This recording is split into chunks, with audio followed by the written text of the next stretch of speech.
Councillor Clive English, the Chairman of the Planning Committee, and I'm pleased to welcome you to this remote meeting of the committee. The meeting will be broadcast live and recorded for playback on the Council's YouTube channel, and this will include the instant messaging. Will anyone else be recording the proceedings? I ask that the people at the meeting will know if this is happening and not in order to prevent them from doing so.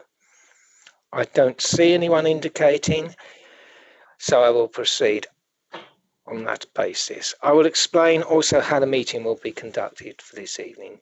My role as chairman will continue, but a Democratic Services Officer and the legal representative will assist me in implementing the remote meeting protocols. The Democratic Services Officer will also produce the minutes and provide procedural advice as required. Instead of public speaking, members of the public have been invited to submit written statements to be read out by me as chairman, or videos to be played. Pardon me, slight dust there. Or videos to be played in the appropriate speaker slot. We have a lot of statements to be read out and a video to be played this evening. I will provide further explanation as necessary as we proceed through the agenda, but members are reminded that instant messaging will be visible to those viewing the meeting and should only be used for raising technical issues, indicating a wish to speak, raising a point of order, or seconding a motion. I will now proceed to ask the Democratic Services Officer to take the attendance register by reading out the list of committee members in alphabetical order. Members should confirm their attendance by answering present. Mrs. Snoot. Thank you, Chairman. Good evening, members. I'll now take the register. Councillor Atkinson. Present. Councillor Brindle. Present. Councillor Chapeltay. Present. Councillor English. Present. Councillor Eaves. No. Councillor Harwood. Present. Councillor Comance.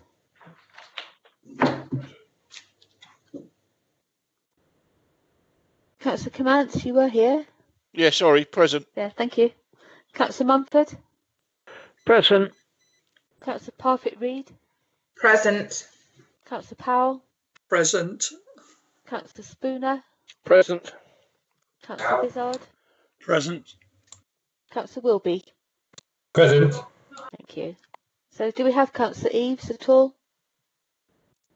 No, not at the moment. Thank you, Chairman. Thank you. May I take this moment to welcome Councillor Powell back to the Planning Committee after an absence of a while. Hope you enjoy it. Thank you ever so much, Mr. Chairman. I'm thoroughly looking forward to it. I will now ask the Democratic Services Officer to read out the list of officers present and which items they are presenting as appropriate. Thank you, Chairman. This evening we have James Bailey, Development Manager, for items 13, 20, 21, 23 and 24. Marion Geary, Principal Planning Officer, for items 18 and 19. Rob Jarman, Head of Planning and Development. Austin Mackey, Major Projects Manager, for items 15 and 17. Cheryl Parks, Legal Representative. Adam Reynolds, Senior Planning Officer, for item 16. You have me, Debbie Snook, Democratic Services Officer. Richard Timms, Principal Planning Officer, for item 14. And Brendan Wright from KCC Highways. Thank you, Chairman. Thank you. Chairman, it looks like Councillor Eaves might have joined the meeting. Right, Councillor Eaves, are you here? I'm present. Apologies for my short lateness. No, that's okay. Welcome. Are there any apologies this evening? I think everyone's here, but are there any apologies? Chairman? No. In that case, there shouldn't be any substitute members. Can I? No substitute members, Chairman. Can I then move to visiting members and ask the officer to read out the names of visiting members along with the agenda items they have indicated they wish to speak on? Thank you, Chairman. We have 3 visiting members this evening. We have Councillors Mrs Gooch, Harper and Pearl for item 14, Land off Oakapple Lane. Thank you very much indeed. Item 4, items withdrawn from the agenda. I am informed that the application for Webb Cottage, the street Detling, has been withdrawn by the applicant. Are there any other withdrawn items? I take that as a no. No. Item 5, date of adjourned meeting. It looks quite possible that there will be an adjourned meeting, and that will be on the 29th of October 2020, commencing at 6 p.m. and carrying on as long as necessary. Item 6, urgent items. I intend to take the urgent update reports in relation to agenda items 15, 19 and 20, together with any other verbal updates as urgent items, as they contain further information relating to the applications to be considered at the meeting. Chairman, sorry, can I interrupt? It's my mistake. I'm sorry that the urgent items included not item 20, but appeal decisions amended list. So that's my mistake, sorry. It's not. Yeah, I'll come back to that. It's not exactly a mistake, but thank you for the apology anyway. I also intend to take the appointment of independent Maidstone political group spokesperson as an urgent item to avoid any delay in making this quite important appointment. Item 7, is that agreed? Okay, I will take that as agreed. Item 7, disclosures by members and officers. Are there any disclosures by members and officers? Members and officers should only speak if they have a disclosure.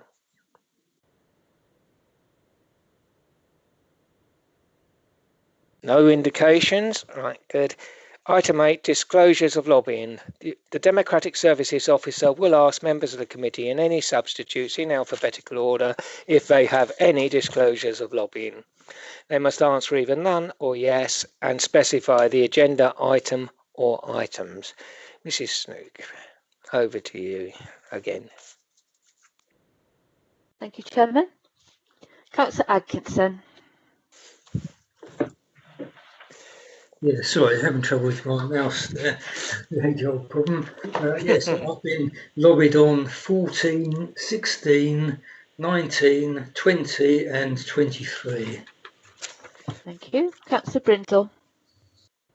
Yes, items 14, 15, 16, 17, 19, 20, 22 and 23. Thank you. Councillor Chapeltay. Items 14 to 22. Thank you. Councillor English. Yes, items 14 to 22. Councillor Eaves. Yes, items 14 to 22. Councillor Harwood. Yeah, thank you. Items 14, 20 and 23 that I've actually received. Thank you. Councillor Kimantz. I've been lobbied on all items. Thank you. Well, even the Councillor appeal Mumford. decisions.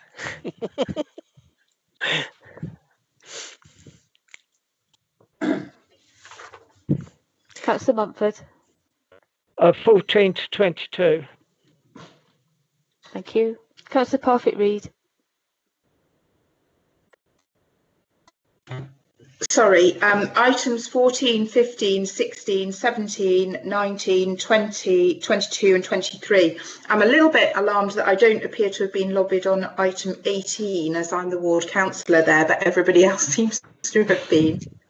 So I don't know whether I've missed something there, but I've just gone through and I can't see any lobbying on that one. Councillor Powell. Items 14 to 22. Thank you. Councillor Spooner. 14 to 22, but not 18. I haven't been lobbying on that either. Thank you. Councillor Vizard. Excuse me. All of them apart from 24. I didn't get lobbied on the appeals, Clive.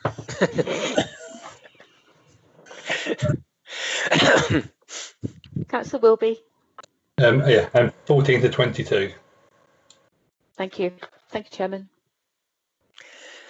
Thank you very much. Then we now proceed to agenda item 9 to consider whether any items should be taken in private because of the possible disclosure of exempt information. I'm intending to take the entire agenda in public this evening. Is that agreed? Okay, good. Item 10, minutes of the meeting of the 24th of September adjourned to the 1st of October. These meeting minutes should have been circulated, so unless anyone indicates to the contrary, I'm going to take it as we are taking those as an acceptable record, and eventually I will sign the mountain of minutes that is accumulating. That's agreed then. Right, come to the actually important items today. First of all, appointment of political group spokespersons. I'll take this in alphabetical order so as to show no preference. Over to the Conservative group, first of all. Councillor Spooner, can you assist me with a nomination? Yes, Councillor Lottie Parfitt. Thank you very much. And I assume that's supported by all your colleagues.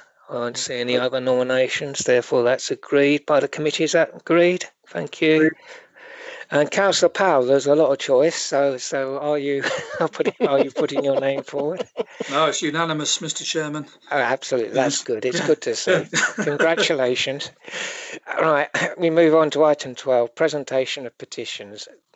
I don't believe there are any petitions this evening, so unless I'm corrected, we will assume that and move on to item 13 to 24, which is the committee reports. I will read out the agenda item and then refer to the officer who will be presenting the report. After the report has been introduced, I will call out the names of the people who have submitted written statements to be read out or videos to be played at the appropriate speaker slot. The statements will be read out by me as chairman or by a ward member.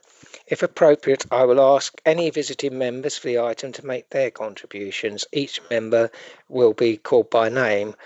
I will advise members of the list I have received by instant messenger of those members wishing to speak, and then ask if there are any other members who wish to speak. At appropriate points, after members have spoken, I will invite officers to respond. After the list of members wishing to speak has been exhausted, along with the rest of us, I'll ask if any members wish to come back with more questions and comments. If a member wishes to propose a new motion or amend the current one, I will ask for a seconder, with members going through IM messaging or indicating verbally, and the first one to signal by either method will be the seconder. The seconder will be asked if they wish to speak or reserve their right. At the end of the debate, any amendments having been appropriately voted on, I will sum up, and the original motion or substantive motion, as amended, will be put to the vote. The legal representative will go through the list of members in alphabetical order and ask them for their vote, which will be for, against, or abstain. By voting, the member is confirming that they have been present for the whole debate on that particular item, and they are therefore taking an informed decision. If there is no response, it will be assumed that the member is not present. I will have a second or casting vote regardless of whether I've used my first vote. The Democratic Services Officer will be asked to confirm the result of the vote, and I will announce the decision. Unless requested by 3 members of the committee by instant messaging or verbally in the debate, the names of those voting for and against the motion or amendment or abstaining from voting will not be entered in the minutes. Could whoever is doing that please refrain. If a report is for information only, I will ask if it is agreed that the report be noted, and if there's no dissent, a named vote will not be taken. At the end of each item, I'll ask for a brief pause while those who wish to do so leave the meeting. We move on to agenda item 13, deferred items, page 18. Mr. Bailey, are there any updates on deferred applications? I've got no updates, Mr. Chairman. There's quite a few on the list. I do think that the last item on that list is intended to come to the next committee, but I haven't got any updates for the others. Thank you, Mr. Chairman. Well, apart presumably from Blythe Road, which is actually back on the agenda this evening after a very short deferral.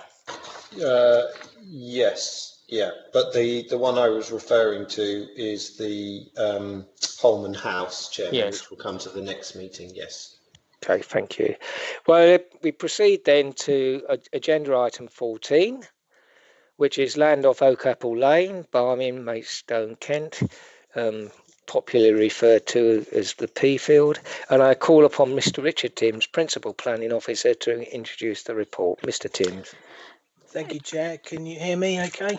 I can hear you, but you are a little faint. Okay, and can you see the screen that I'm sharing? Yes, thank you. Okay, thank you, Chair.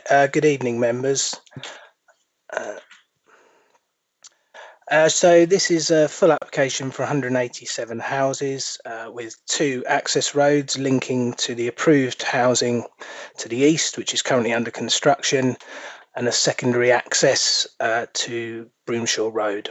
To the west is open land, which is allocated for housing in Tunbridge and Moorling's draft local plan, and for which there is an outline planning application being considered by Tunbridge and Moorling.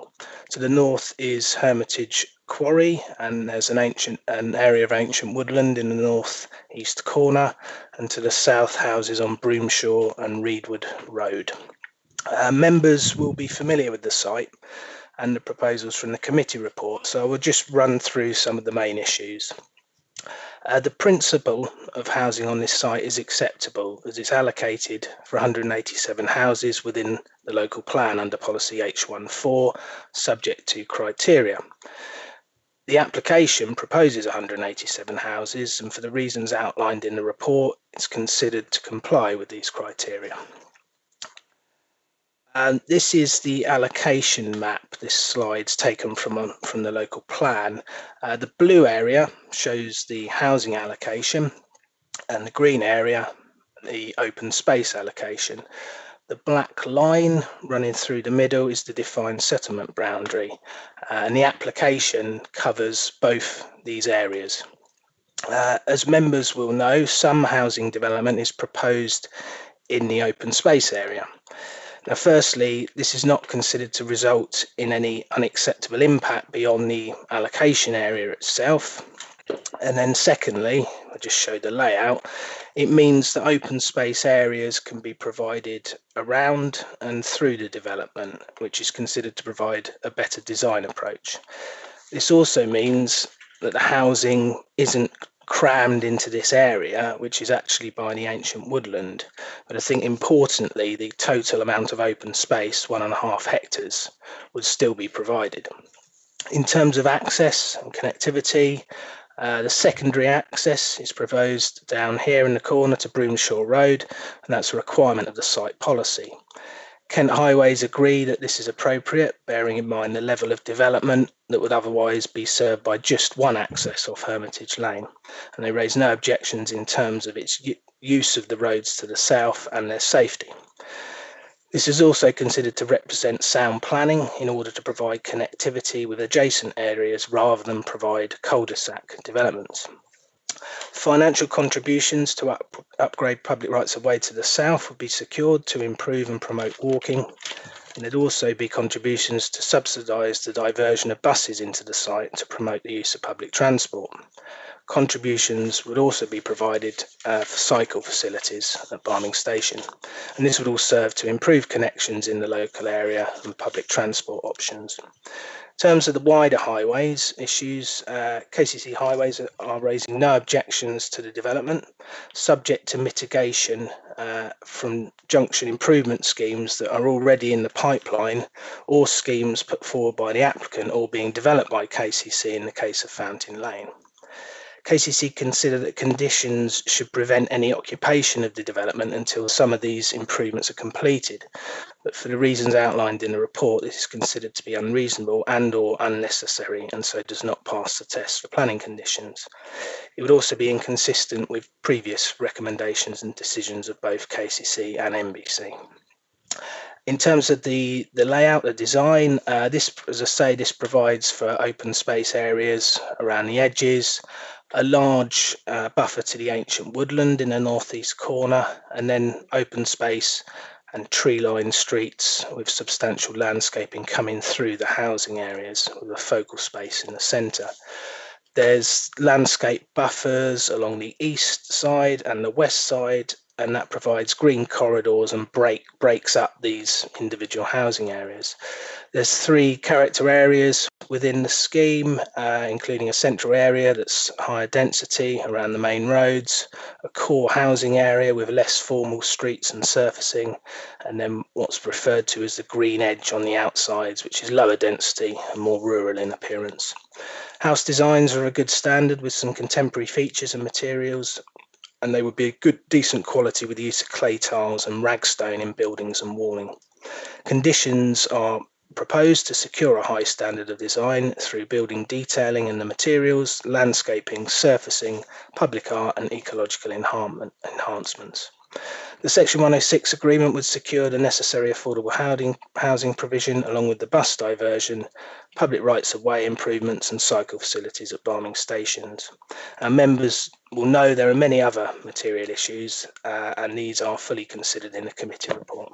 And in conclusion, for the reasons outlined in detail in the report, the application is considered to comply with the relevant policies of the local plan and permission is recommended. In terms of updates since the report was published, we've had a few representations from local residents, the Maidstone Cycle Forum and the NHS Trust, but they don't raise any new material issues. Thank you, Chair. We've had a number of people making representations. The first one should be Mr. Jones of Give Peas a Chance, who should have submitted a video. Can I confirm that we have that? I do have that, Chairman. Thank you. If Mr. Timms could just, excellent, he's done it already. Bear with me and I will just share my screen.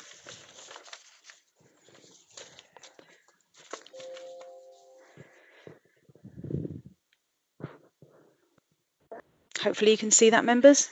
I can indeed. Okay, here you go.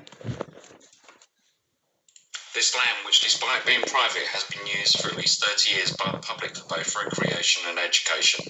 The NBC Green and Blue Infrastructure Strategy states that Barming is the third lowest for play areas and green space, whilst Natural England states that people should be within 300 metres of 2 hectares. Despite the application providing 1.5 hectares of green space, it is mostly spread across the edges of the development and not of high quality as stated in Policy DM19. The field has an abundance of wildlife and provides a natural link between the 3 neighbouring woodlands. The objection from Kent Wildlife Trust indicates that they do not believe that biodiversity protection measures are adequate and better protection should be put in place for the 2 ancient woodlands. In the application, the signs behind sinkholes is explained, showing concern of collapses in the area. NPPF states that applicants should show evidence of protection of the development and the surrounding area from ground subsidence. There is no mitigation and a full geological survey has not been completed to show the current water flow, given a concern that if the development goes ahead as planned, the risk of sinkholes and landslides will increase. 90% of comments opposed in the development relate to the unsuitability of current roads. If the plan goes ahead unchanged, they will be servicing 659 dwellings, both old and new. The Kent Design Guide stipulates that primary access should be a local distributor road at a width of 6 metres.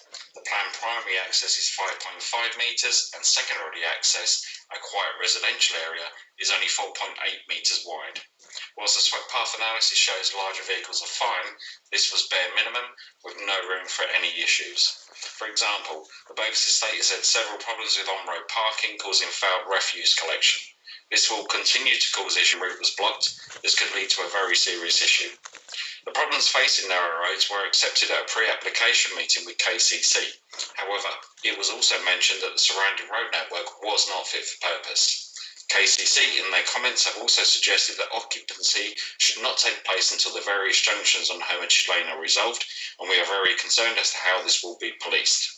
The connection of Tunbridge Road and Hermitage Lane will create a through route between these 2 major link roads. Having spoken to commuters who work in the area, if Hermitage Lane was congested, then any through route will be used by them.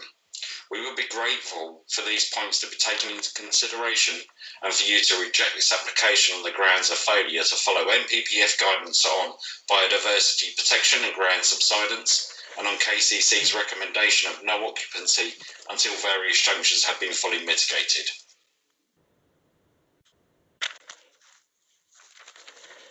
Thank you. The next statement we should have is on behalf of Councillor Mansell of Barming Parish Council, which is going to be read by Councillor Mrs. Gooch, if she is with us. Yes, I am. Yes, I am. Thank you, Chairman. Many residents of Broomshaw Road moved into their cul-de-sac as a quiet place to spend their retirement years, reassured that it wouldn't be opened up. Even when the site was first allocated in the local plan, the planning officer at the time was confident that traffic through narrow residential streets of Reedwood Road Estate would not be envisaged. Also at that time, the definition of secondary access was almost impossible to pin down. Then 80 dwellings off O'Capple Lane were permitted, with Broomshaw Road being limited to emergency vehicles only. Therefore, this application for the adjacent Peafield site contravenes that planning permission, and we object to the opening up of the Broomshaw Road access. We were advised that in the local plan, if emergency access is required, it says so. Indeed, policy H14 for this site does state that secondary access will be taken from Broomshaw Road. However, this does not preclude the provision of emergency access just because it doesn't say so. In fact, throughout the policies in the local plan, there is a lack of consistency with numbers of houses and requirements for secondary or emergency access.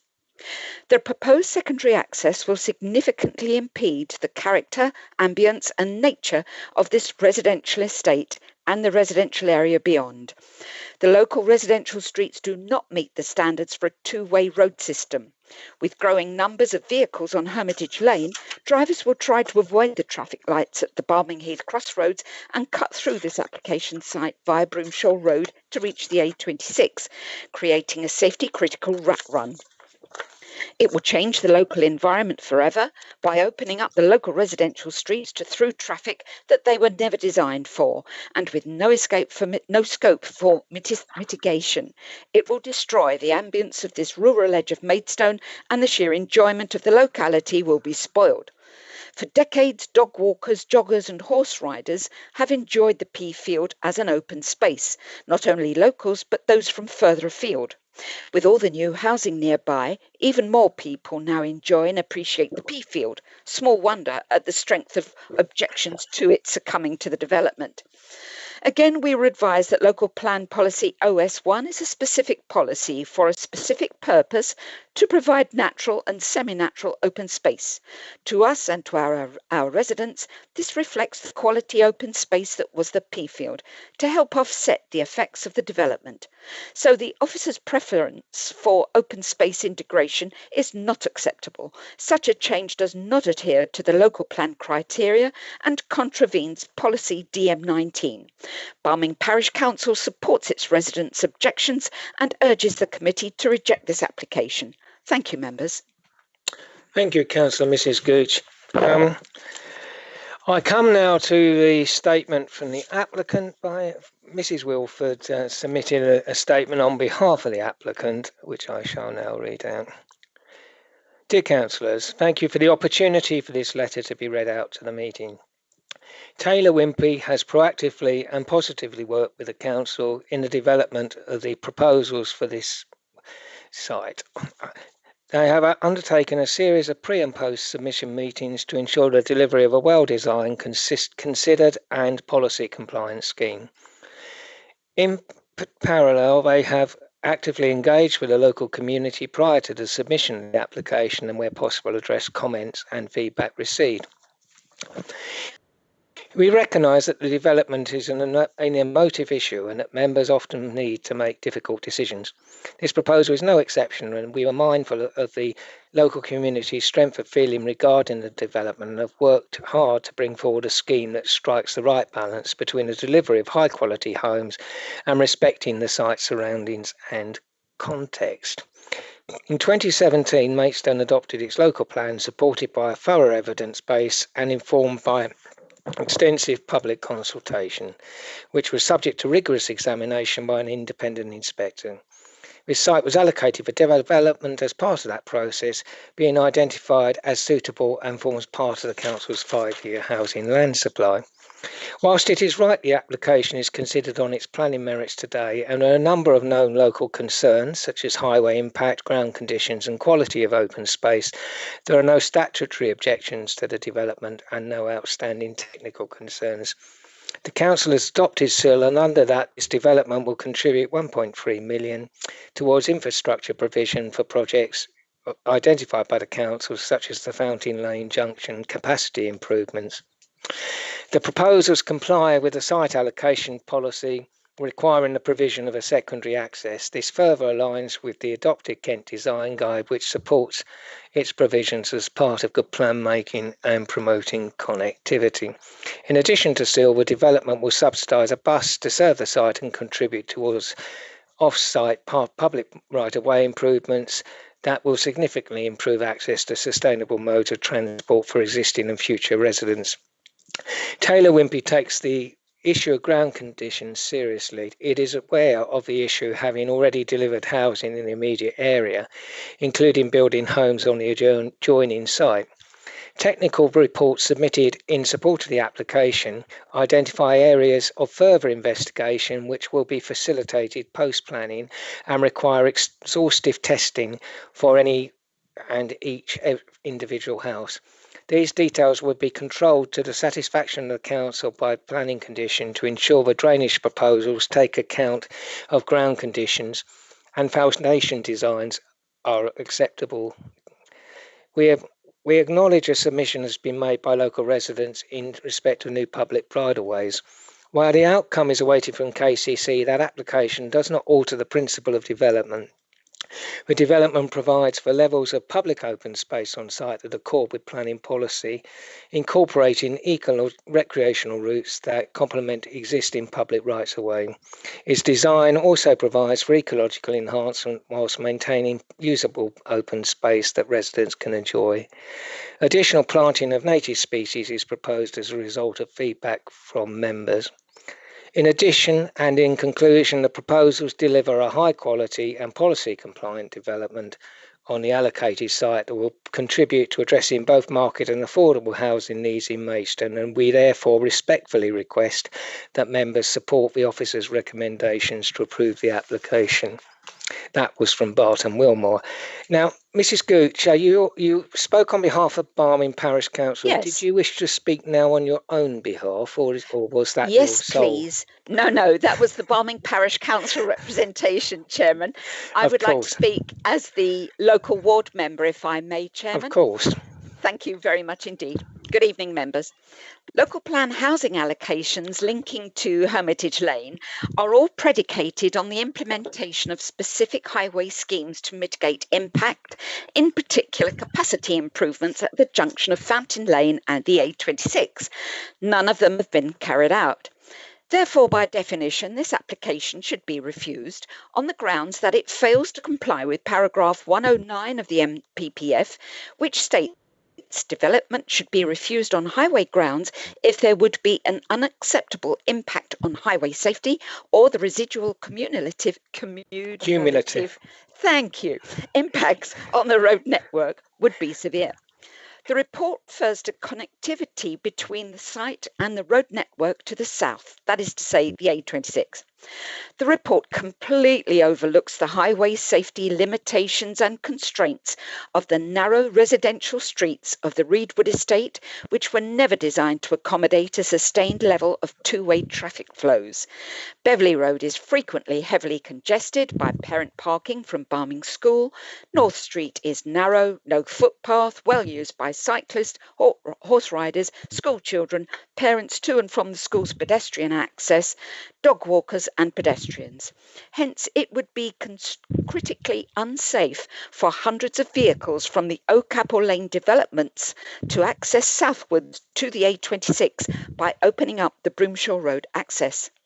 It would contravene policy DM30, little 3 in brackets, requiring proposals to not result in unacceptable traffic levels on nearby roads or the erosion of roadside verges. The adverse impact on the health, well-being and quality of life of the existing local community and on the character of the local area justifies refusal on the grounds of Policy SP1, in failing to positively contribute to the local character of the area, policy DM1 in failing to respect the amenities of occupiers of neighbouring properties and fails to safely accommodate the vehicular and pedestrian movement generated by the proposal on the local highway network, and policy DM21 in failing to demonstrate the impacts of trips generated from development are adequately accommodated, remedied or mitigated to prevent severe impact. If members are minded to approve this application, I urge you to heed Highways' request to impose a condition to prevent any occupation of the development until junction improvements are carried out, in particular the Fountain Lane A26 improvements, reasonable and appropriate because it would mitigate rat running from Oakapple Lane developments through the Reedwood Estate and North Street to the A26, trying to avoid that particular junction. Thank you very much, members. Thank you, Councillor Gooch. Councillor Harper, please. Thank you, Chair. I think as all members of the Planning Committee know, that I'm also the chair of the Maidstone Cycle Campaign Forum, which I know put in some representations. But I know this area very well. Until it was all fenced off earlier this year, I used to walk across it very frequently. It's a major, well, it was a major link from, you know, in the West Maidstone walking area. But what I'm asking the committee to do tonight is to consider a couple of new conditions. And I'm looking for support, hopefully, for two conditions to create two through combined walking and footpath routes from the northeast to the southwest corner and from the northwest to the southeast corner. Now, historically, these have been heavily used by walkers and cyclists for over the last, I would imagine, 20 or 30 years. And it's quite likely that if prior to this application, applications for public rights of way on those two diagonals across the site would have met the requirements, which is of usage over a 20-year period. So I would request that, as I say, as conditions, we look to get those two diagonals incorporated as joint footpath cycleways. This site has a strategic importance. In our walking and cycling strategy, we have a policy, SWM1, which is referring to North Pole Road, which is adjacent to this site, as a major through route for cyclists and walkers between Maidstone and Kings Hill. Now, if we have the route, the cycle walking route going from the water tower, which is on the southeast corner, through to the northwest corner, you can extend that cycle route from North Pole Road through to Maidstone Hospital, keeping people off the road. And equally, as Faye Gooch and others have already said, the amount of traffic in the surrounding roads is already very high, and these developments will only make it higher. So this evening I'm asking that members insert two additional requirements to create public rights of way. I think they'd have to be called public bridleways from the northeast corner to the southwest corner and from the northwest corner to the southeast corner. Thank you. Thank you, Councillor Harper. And Councillor Pearl, please. Thank you, Chairman. I always marvel at the ingenuity of the planning officers in construing the local plan to fit their desired conclusion. In this case, however, I would urge members to look a little further than how this report approaches various matters, particularly the subject of open space. On the one hand, the report seems to suggest that what most people would recognise as open space, in other words, a large field, somehow isn't open space warranting protection. And on the other hand, that what's basically a bit of greenery separating people's houses is somehow open space. I think most people would say that's counterintuitive, to put it politely. But perhaps more personally, when the report tells us at para 616 that criterion 8 requires, quote, a total of 1.5 hectares, unquote, to be provided. And that's a point that Mr. Timms has repeated earlier. I would suggest that that's just wrong. What policy H14 criterion 8 clearly requires is 1.5 hectares plus whatever else is needed to meet the requirements of design management policy 19. And what that in turn requires in cases like this, which is already, which starts as open space, is that the various qualitative requirements are met. And that includes requirements such as that the space is, quote, a location and shape which allows for meaningful and safe recreation, unquote. I think in English that means that it looks like a bit like a proper field and not just greenery separating people's houses. And DM19 also requires that space, the space to positively promote biodiversity on site. Whereas, as we've heard, Kent Wildlife clearly tell us that this proposal will lead to a 75% loss of biodiversity. And just on that point, the report tells us, let's see, para 667, that Kent Wildlife's reference to the requirement for biodiversity net gain in the Environment Bill should be ignored on the basis that the bill is not yet law. I would humbly suggest that a government bill that honours a manifesto commitment, a policy statement, and a public consultation on the requirement for biodiversity net gain probably is at least a material consideration you should not be ignoring. So without myself getting onto the subjects like rat runs or the mythical highways improvements that never actually happen, covered by the parish council and Councillor Gooch, I would urge you please to reject this application on the basis of the loss of open space. This takes away open space that's currently there, and then it basically cheats residents when it comes to giving back what the local plan promised them. Thank you, Councillor Pearl. Some interesting food for thought there. Right, I've got a number of people who indicated, but I'm actually going to ask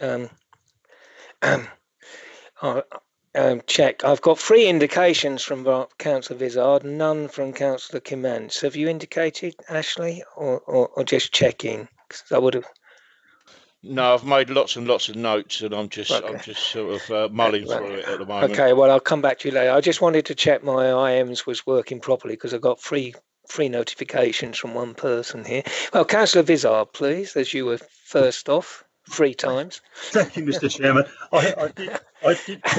I did indicate on the IM before you actually brought this on, because I needed to advise everybody that I am a member of Barming Parish Council. I excluded myself from any conversations that were being dealt with on the planning, any of the planning applications that come to Barming Parish Council, and I did intend to speak on this one and vote on it. So even though it's late, there it is, Mr. Chairman. It should have gone in at the start of when you introduced it. Well, it's not too late, fortunately. Yeah, but there you are. It's there now anyway, Mr. Chairman. Yeah. And I think exactly what people have been saying, that the green open areas, it's all very well what they're actually providing, the green spaces on, or green corridors down the roadways and tree-lined avenues, absolutely wonderful. But that doesn't actually give the residents anywhere to play. And as Councillor Pearl just said, green open areas for somewhere where our residents can actually exercise, or the kids can go and kick a ball round. Also, you touched on the biodiversity. Well, the biodiversity in those areas, they do need to be increased. And I do feel that the developer is not giving us sufficient areas where this could be met, because obviously, as it was said, it's plus not what's already existing. It's plus to improve what we've got there, and also the other one, that's, as Councillor Gooch said and Councillor Pearl said, we've actually got to, the highways improvements have got to be done before any of this can go ahead, purely because of the inconvenience that it's going to cause to the existing residents in the area without these new residents that will be there. Thank you, Mr. Chairman.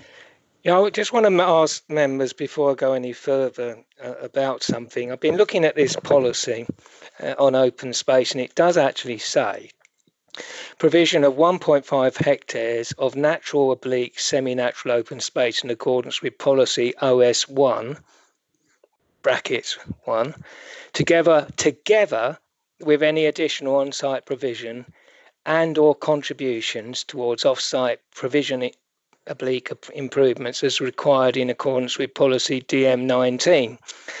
That's pretty clearly two separate issues in the description of the plan. I've also got a number of other issues with the layout on the site, quite a few of which I can go through. Then the biodiversity issues.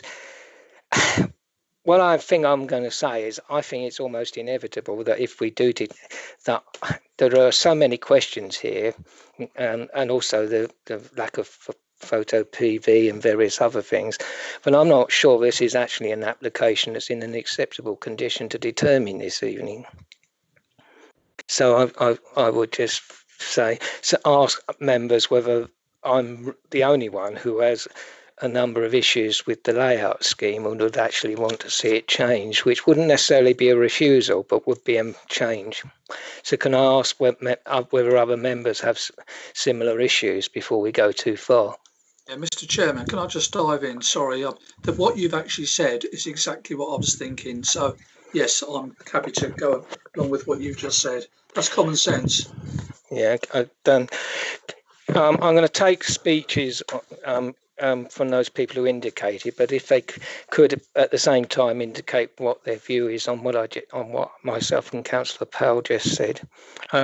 Councillor Atkinson, I think. Yeah, thank you, Chair.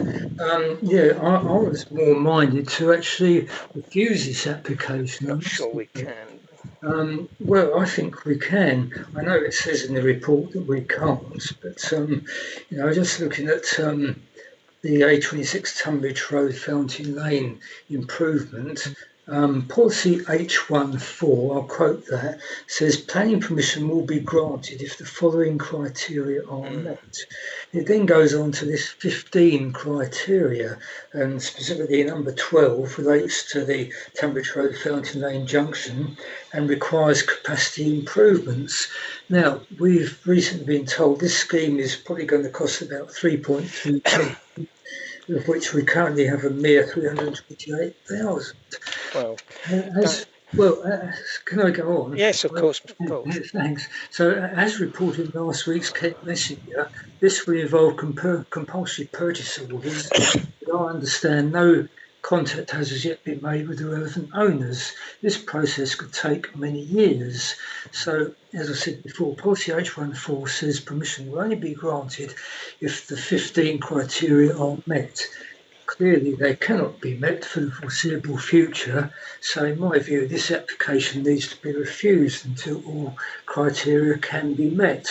So I'd like to, but for those reasons and for the reasons that Councillor Gooch was saying earlier, those planning policies she quoted, I think we can quite easily turn it down on those grounds alone. But I was going on to say, if we are minded to give approval, first of all, Councillor Harper's conditions about the walking and cycling routes should be incorporated. The electrical vehicle charging sockets, the applicant's own briefing admits that only 98 homes, i.e. a mere 52%, will have EV sockets. I think this should be 100%. And then condition 23 goes on about ensuring a high quality appearance, but I can't see any reference to really being installed.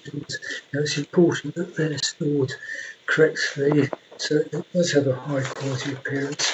And also, I would say, we probably all got the email from former Councillor Stephen Payne this afternoon. Yes. Nobody ever calls this land of Oak Apple Lane, it's Peafield. So I think we should try to call it that in future. So can I formally propose that we rejects this application, refuse permission on the grounds that I've just stated and on the grounds that Councillor Gooch has just stated. Thank you.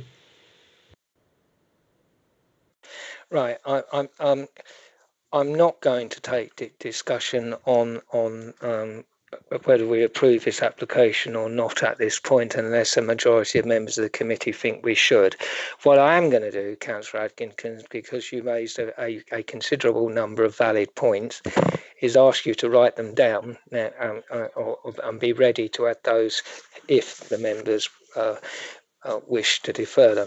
What I'm proposing is that there is a need to look at this layout to actually produce enough open space on the site to give a biodiversity gain to meet the policy of OS1, plus the recreational land, and that we look at, yes, EV charging points, photovoltaics, the issue Councillor Harper raised about the potential walking and cycle routes, and also the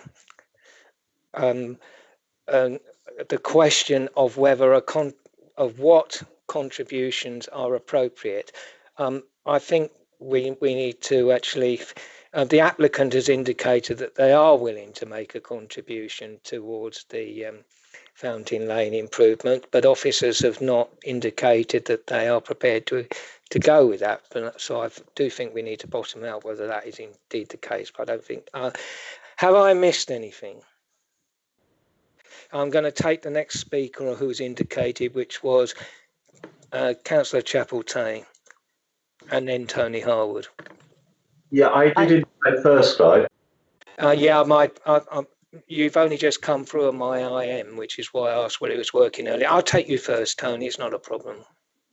The only reason that I flagged up that I did indicate first is I think it's quite critical to state that the issue of open space is not new or a surprise. You'll remember, yeah, exactly right. Discussions with the applicant, all of the members who were present made it quite clear that the approach to open space set out was unacceptable, that the protection for the ancient woodland was required by policy, national policy, that's right, policy, and that the open space was required by our own local plan policy. What the statement we had then from the applicant was that essentially the open space within the development was to accommodate boreholes. So it was a technical requirement of areas that were undevelopable effectively. So I think there is a really significant and fundamental point here, and there is a clear policy issue here around what we mean by open space within development. And indeed, I know that Kent County Council have raised this point in their response to the planning white paper consultation, in that there is a feeling that this issue is being used to shoehorn in more property to sites. However, in terms of some of the points around deferral, I absolutely agree that the principle of this development is understood. I further agree that there is no highways ground for refusal, and if you actually read what Kent Highways have said, it is not an obstacle to this development coming forward, though there are some technical issues that need to be overcome. So, in terms of the reasons for deferral, in addition to those outlined in some detail by you, Chairman, I think there is some other concern. Ordinarily, we see, as you rightly point out, we do see that the affordable element or the apartment element of new development do incorporate renewable energy, and this is it was understood that that's an agreement with developers that anything that comes forward in Maidstone. So I think we really do need to emphasise that, and that is made all the more important by the sign off last night by Policy Resources Committee that this borough is going to become carbon neutral by 2030. We're not going to deliver it by using dirty technology. So that's a fundamental point. In terms of some of the biodiversity issues, because of the loss of biodiversity from the land development, it's absolutely crucial that we get some restoration in, frankly, all development, whether they're in the middle of the town centre or anywhere. We get integral niches, wildlife built into development, which is naturally in the NPPG. Here, we do not see any. We do have a reference to it in condition 12, but in all of the plans submitted by the applicant, which states we will agree in the schedule of plans, there are no integral habitat niches, no swift bricks, no back bricks, no nothing. There's a few bird boxes tied to trees, but we know, that is not sustainable. They don't work. No, so that must be flagged up. Further, there's reference to the reptiles and so on this side. I mean, I think there's a real issue here about using Moe Park as dumping ground for every reptile. And I know it's flagged up by KCC Ecology that we cannot use it anymore. Frankly, we shouldn't have used it from years ago. Moe Park already has its own population. All we're doing is stressing the existing population and bringing in the risk of disease by moving in animals. We should be denuding farming of its wildlife and dumping them into Moe Park because it's not sustainable. And I am very unhappy that took place without it coming before members and with us making no decision on that. That is a done deal, and to my mind, it is unacceptable from a ecological and an animal welfare perspective. However, coming back to the wildlife issue, currently... I'm going to have to ask you to wind up, Tony. Yeah, I mean, it is usually in developments, we ask for wildlife-friendly drainage infrastructure, because otherwise the wildlife simply falls down the gullies. We have got no reference to that, so we need to do it. As you're aware, I flagged up an issue with the amount of non-native planting, and yet the framework planting, the standard tree, still comprises Spanish chestnut, which is invasive on the stand, which should be swapped for native planting.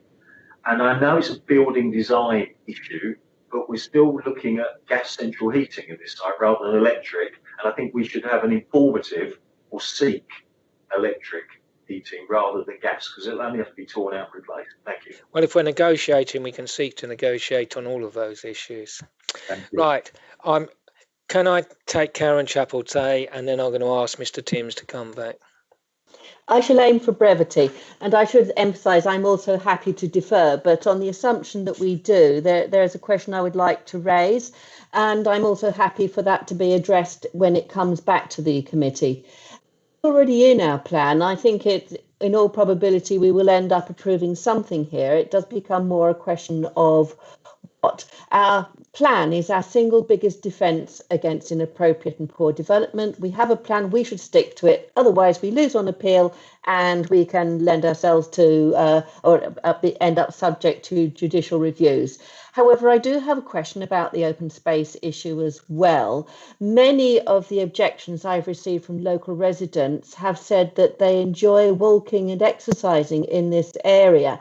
Now, clearly, if it's private land, I cannot find any way in which they would have the right to continue to do that.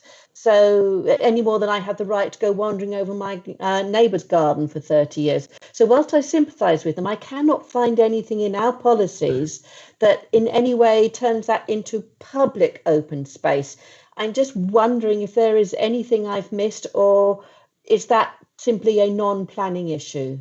Well, if you refer to council policies, planning officers haven't mentioned it, but when this council, under the chairmanship of Fran Wilson's working group, adopted the green space strategy, there were 7 different types of green spaces adopted, and one of those, it was the 5th or 6th type, was actually private land that counted as public open space, in the sense that it counted as a lawn or a visual amenity, even if you couldn't access it. So this council's adopted green space strategy might define that as green space. So and that was based on the ANC standards that were current at the time.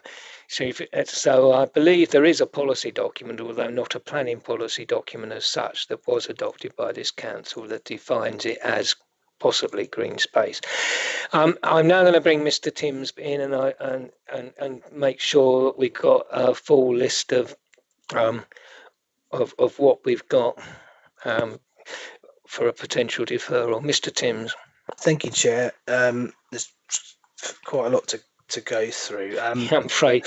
So yeah, no, that's fine. I just, in terms of the open space, I hear what we're saying, so I'm not going to defend the approach too much. But yeah, we've got a policy, the site policy, which requires the 1.5 hectares, and it's set out, as we know, in a triangle separate from the housing. So I think we just need to be clear. Our members saying they want to see it in that triangle, or they just want to see more on site.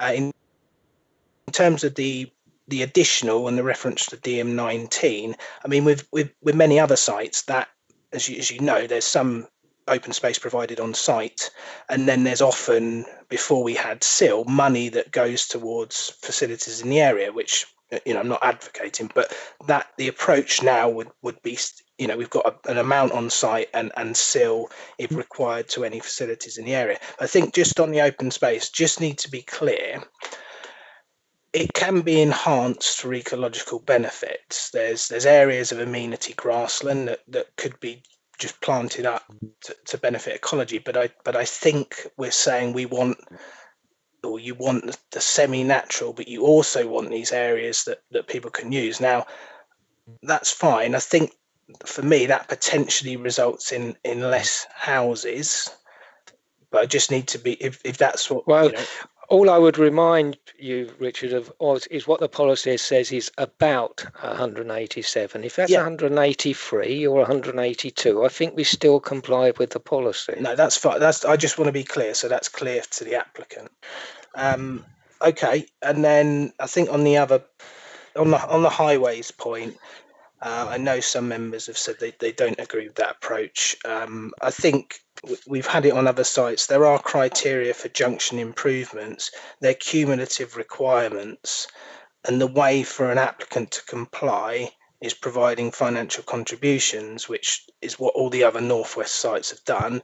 Now we have SIL, it's through SIL monies, and that would go for the Fountain Lane junction as well. I think you mentioned. I just want to be more specific that when we come back, that we are actually looking at making a major contribution towards that junction, because you may or may not be aware that Taylor Wimpey has submitted a larger application on adjoining land in Tunbridge and Malling. So if we look at the site, if Kent County Council look at the sites in both boroughs, cumulatively across both boroughs, a solution can be found that actually delivers that junction, because we just need to encourage KCC and various applicants to look more widely than a borough boundary, which roads don't respect. Yeah, I think, it's still SIL, so committee could, when making a decision, could make a note or whatever it may be that their preference for some, a large proportion of SIL monies from this scheme went to the Fountain Lane. Right. But on the other issues, are you fairly clear on what members are saying? EV charging and PV, can look at, obviously, provision of that and improvements of EV charging. The crossings point, the cycling and walking. At the moment, there is a southwest to northeast path. I think it pretty much follows the route people have walked on the ground. So I'm not clear whether that's regarded as not sufficient. Does it need to be wider? Yeah, I think we're looking at a proper usable dual purpose route rather than just a footpath. Okay, well, we can look at that and see how that links in, because if it links in with a public footpath, you're not obviously supposed to cycle on a public footpath. But you can on a bridle way in the applicant, so the application could be submitted. I'm talking the northeast corner. From the other direction, the diagonal northwest to southeast. That's the access road. So I'm not convinced you can do a lot there, because that's where the road comes in from the scheme to the east. Well, we'll have a look at it and see what can be done, shall we? Okay. And then Councillor Harwood's were sort of probably more detailed points on ecology enhancements, which is fine. That can be looked at. I did have a couple of points on the layout. I wasn't particularly happy with with a couple of detailed points on the street scene, if you don't mind me mentioning them, particularly Road 2, Street 2, the houses are literally on the back of the highway. So perhaps a grass verge, if you can get a little bit of verge in there, that would help. And then there's on the north side, yeah, and there's the provision of the private drive to the rear of existing back gardens at Reedwood Road and Broomshaw Road. That looks a bit, do we absolutely have to do that? No, I mean, it may mean, obviously I can't predict what the applicant's I'm just saying that as we're going to have to shift, probably have to shift it around. I thought I'd better raise those 2 points now. Yeah. Because they do appear to be weaknesses in an otherwise reasonably acceptable design. Yeah. Okay. Yeah, and I think that's the points. But yeah, I mean, the major one is the open space, and they're quite fundamental. Yeah, but I just thought I'd better raise those 2 points now. As if we sort of don't want to, because if we could, do something about those as part of this, it would be a shame not to. Yeah, and those are two weaknesses.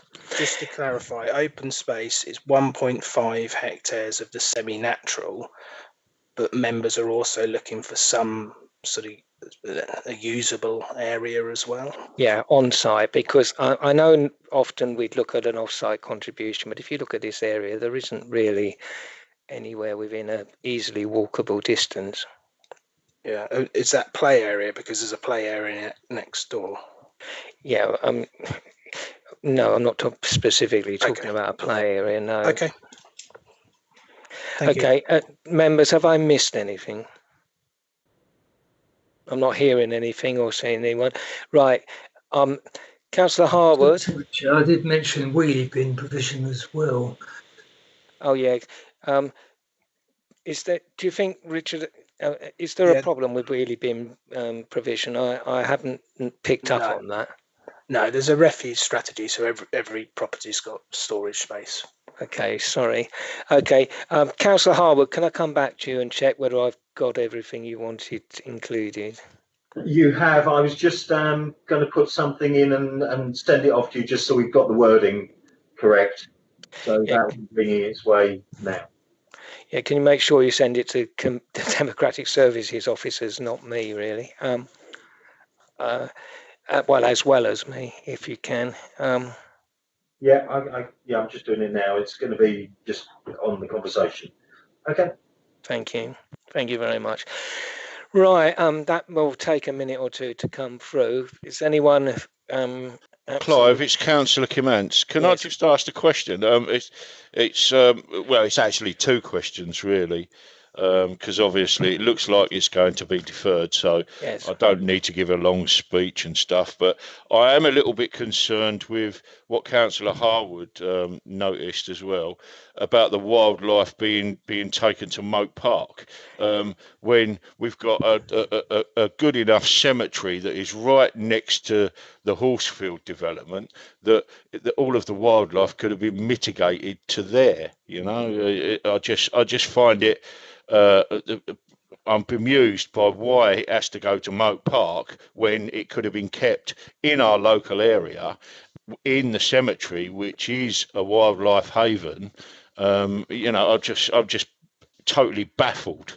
And also, when Bart and Wilmore made their statement, they mentioned £1.3 million of seal money. Yet I've read the report and I can't find this. I mean, I might have missed it or overlooked it. So I'd like Mr. Timms to come back and just actually point out where it actually says 1.3 million of seal money. Yeah, on the reptiles, I think I would have been asking for that to be changed, but I understand they've already been moved. And like Councillor Harwood, I'm a bit miffed about that because that shouldn't have happened. But we can't really bring them back.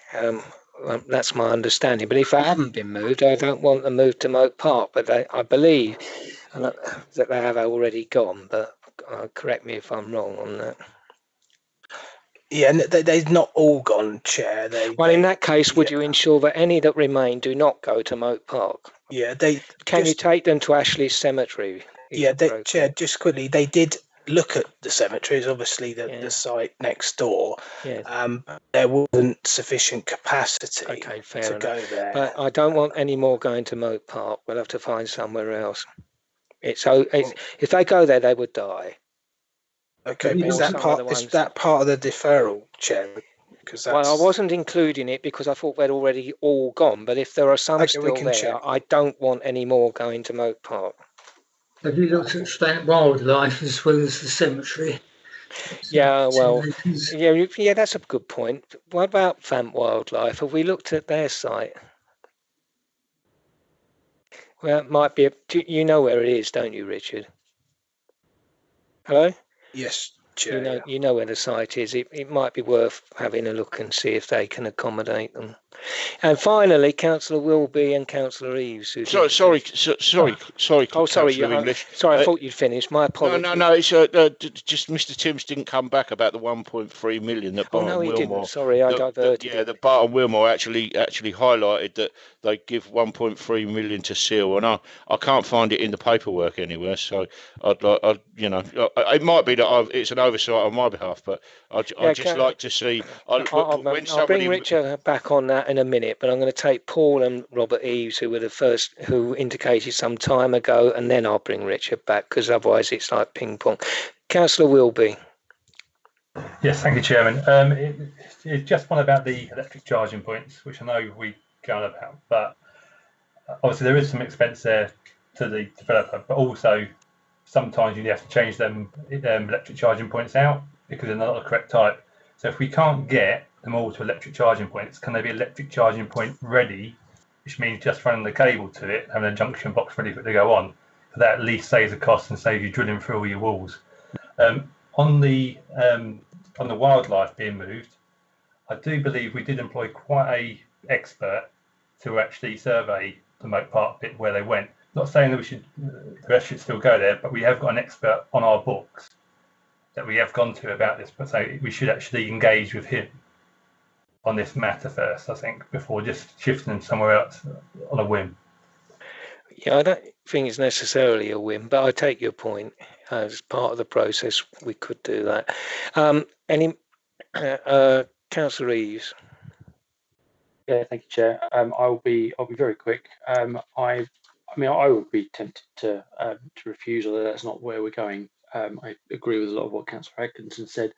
I'm mindful that no one's actually raised this evening issues on the quarry moving forward, and the vibrations and the sinkholes that we've already seen and experienced over the last few years in the near vicinity. Hello? I think we lost Councillor Eaves. Okay.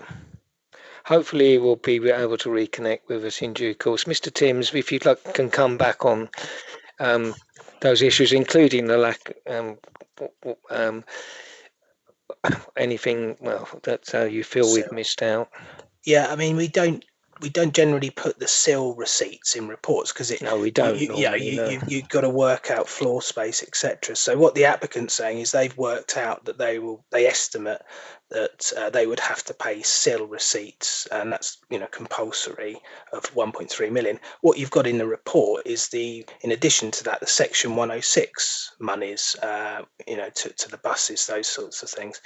And just on the reptiles, I think hopefully it's sort of that we look at what has occurred to date, and is there any options of going elsewhere, I think is what I'm hearing.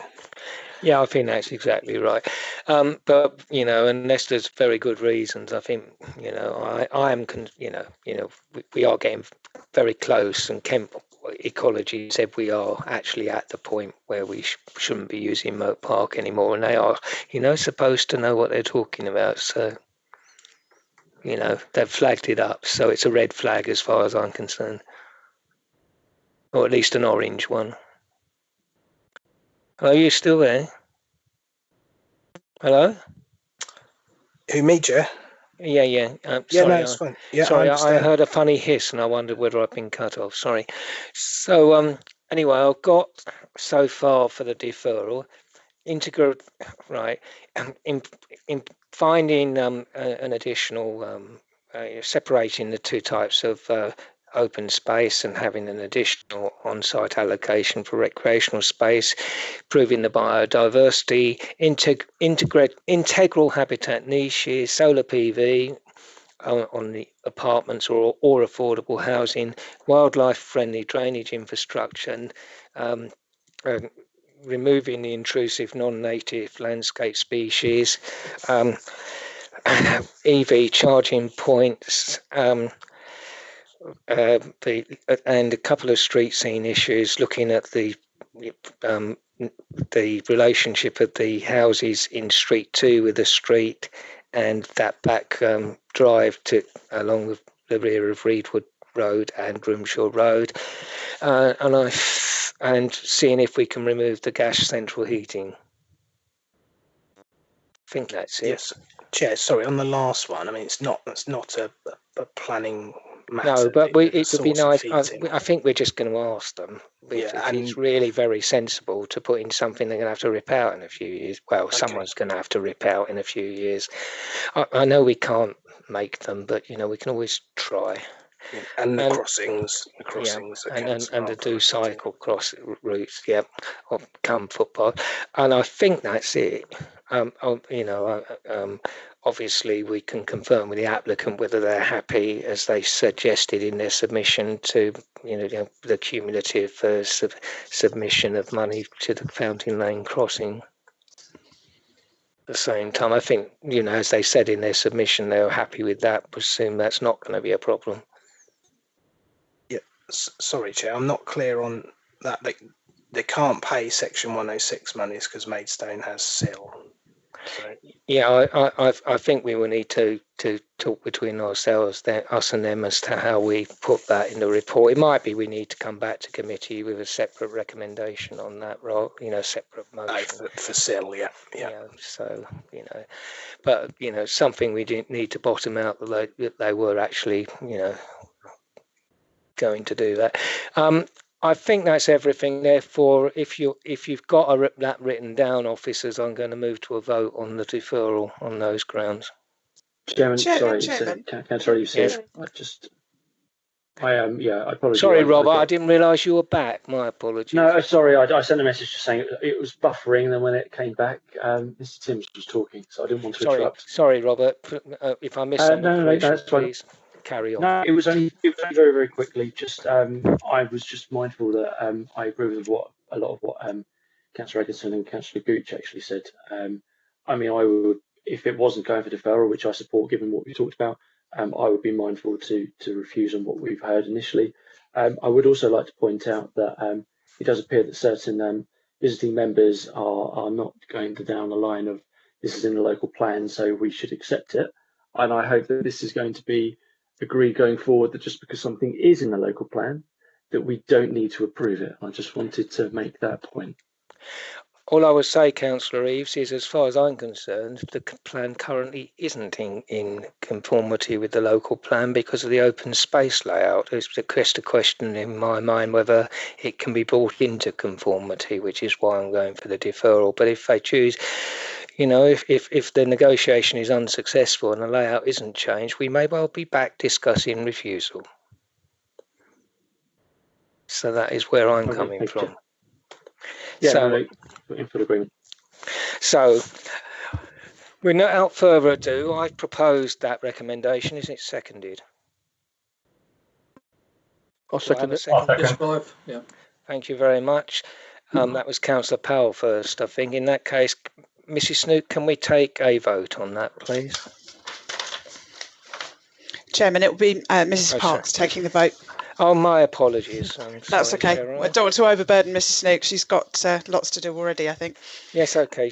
Thank you very much for your versatile input. Over to you. Thank you, Chairman. So for the deferral, Councillor Atkinson? 4. Councillor Brindle? 4. Councillor Chapeltay? 4. Councillor English? 4. Councillor Eaves? 4. Councillor Harwood? 4. Councillor Kimmants? 4. Councillor Mumford? 4.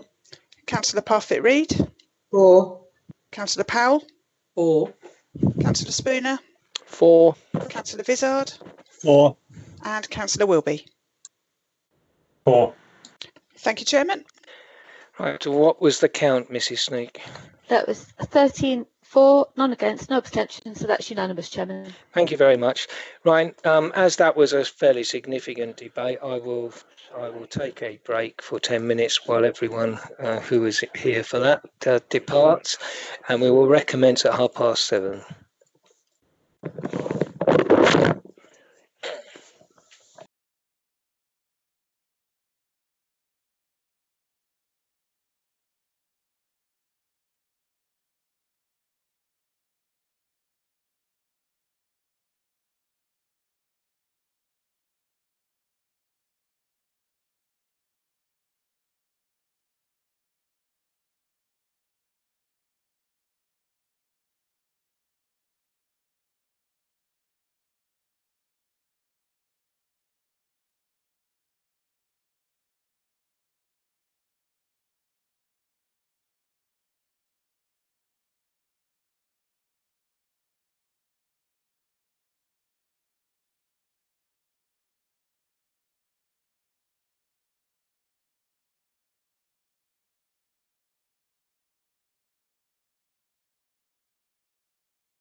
Services Officer to take the roll call, please. Thank you, Chairman. Councillor Atkinson. Present. Councillor Brindle. Sorry, mouse chasing. I'm here. Thank you. Councillor Chapeltay. Present. Councillor English. Present. Councillor Eaves. Present. Councillor Harwood. Present. Councillor Kimantz. Present. Councillor Mumford. Present. Councillor Parfitt-Reed. Present. Councillor Powell. Present. Councillor Spooner. Present. Councillor Vizard. Not here yet. Councillor Vizard. Is he chasing his mouse? No. Councillor Wilby. Sorry, I think my mouse is chasing Councillor Brindle's. So Councillor Vizard is here. Yes. Councillor Wilby. Present. Thank you. Thank you very much. That seems to be everyone. We're going to have to make mouse chasing an Olympic sport, I think. There we go. We move on to item 16, page 71, Gibbs Hill Farm, Grigg Lane, Headcorn, Kent. I don't have any indicators of anyone wishing to speak to this application. Are there any urgent updates on this? Are there any urgent updates from the officers? No, they're not. No, there isn't, no. Does any member wish to speak on this application? No, in that case, I shall move the recommendation on the papers. I'll second that. No, I wish to speak. Well, it's too late now. I've moved it. I indicated. And as the ward member. Right, well, the indication hasn't come through for some reason. Okay, but you're just in time. I'll have to have the report introduced if you want to speak to it. Mr. Reynolds, if you would care to introduce the report, please. Sure, thank you, Chair. I trust you can hear me and you can see the presentation. I can hear you, yes. Okay, thank you, Chair. This application site is Gibbs Hill Farm, Grigg Lane in Headcorn, and the proposal is for 17 dwellings, 40% of which would be affordable housing. Access would be taken from the extant permission, which is currently under construction, to the west. The main points are covered within the committee report, so I won't repeat them now. And there's been no further representations received since the publication of the report. Turning now to the site location plan. It's indicated here in the red line boundary. The blue line shows the other land ownership that the applicant owns, with the northern part being H138 allocation in the local plan, and the southern part being the open space 11 allocation in the local plan. This red line boundary, if you can see my pointer now, that is the settlement boundary for Headcorn. So this site is outside of the settlement boundary for Headcorn and in the countryside. However, it is deemed to be a sustainable location, being adjacent to the village boundary, and future occupants would not be reliant on the private use of the motor vehicle. So the principal policies are SP17, the countryside, and DM5 is also relevant for the PDL part of the section of the site. Turning now to an aerial image of the site. This shows there's significant built structures on the site. To the north of it is the residential dwelling and its curtilage, with the agricultural buildings on the southern part of the site. And to the north of the site is the doctor surgery for Headcorn, with further residential to the north. H138 is located on the west, with, as I mentioned, OS11 to the south, and to the east there are large-scale agricultural greenhouses. Turning now to images, this is view from Grigg Lane to the north, looking south. This shows TPO woodland on the boundary, with the existing dwelling in the background, and you can just make out in the further background the extent permission, which is currently under construction. This is the existing eastern boundary. It's quite significant and screens the site from the wider countryside and from the greenhouses to the east. This image shows the southern boundary and the construction undergoing. You should note there's obviously no natural landscape buffer between the two parcels between this site and the permission to the west. This site previously would have formed part of the same agricultural holding, and there's been no landscaping within the site previously or currently. This again is from the east, just looking to the west, showing the residential under construction. You note that the land is relatively flat, and this again is the western boundary of the site and its relationship between the extent of permission and the house on to the right hand side.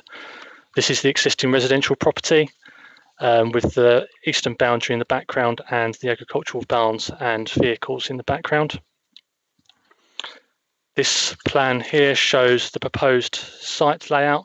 It's very much a continuation of the approved layout for the adjacent site, with dwellings providing a frontage onto Grigg Lane, and also dwellings on the south providing a frontage onto the open space. It's worth noting that the boundary on the north, as I mentioned earlier, is TPO, and that would be retained and enhanced under this proposal with native species, and the eastern boundary would also be enhanced with further planting, and this would be required under condition 5 with native species to be submitted by submission of details. In terms of its density, as required by DM5 brownfield for the PDL part of the site, the density reflects the character and appearance of the surrounding area. And in terms of environmental improvement, there would be the removal of the existing large barns that are falling into a state of disrepair, provision of bird, bat, bee bricks and boxes within the dwellings, and the reinforcement and keeping of the existing landscaping around the boundaries of the site, as well as additional ecological enhancement is possible within the open space allocation. In terms of the street scene, image A is from Grigg Lane to the north, obviously without the landscaping shown to the front, and image C is the other street scene that would be visible, and that would be from the open space to the south. House designs, this is just an example of one of them. It's identical in terms of design and materials to the approved site to the west, with red or yellow brick on the houses, slate or clay roof tiles and hanging tiles and weatherboarding. And this image lastly is just an image of one of the houses that has been constructed on the planning permission to the west, just to give an idea of what has been constructed and what would be carried forward.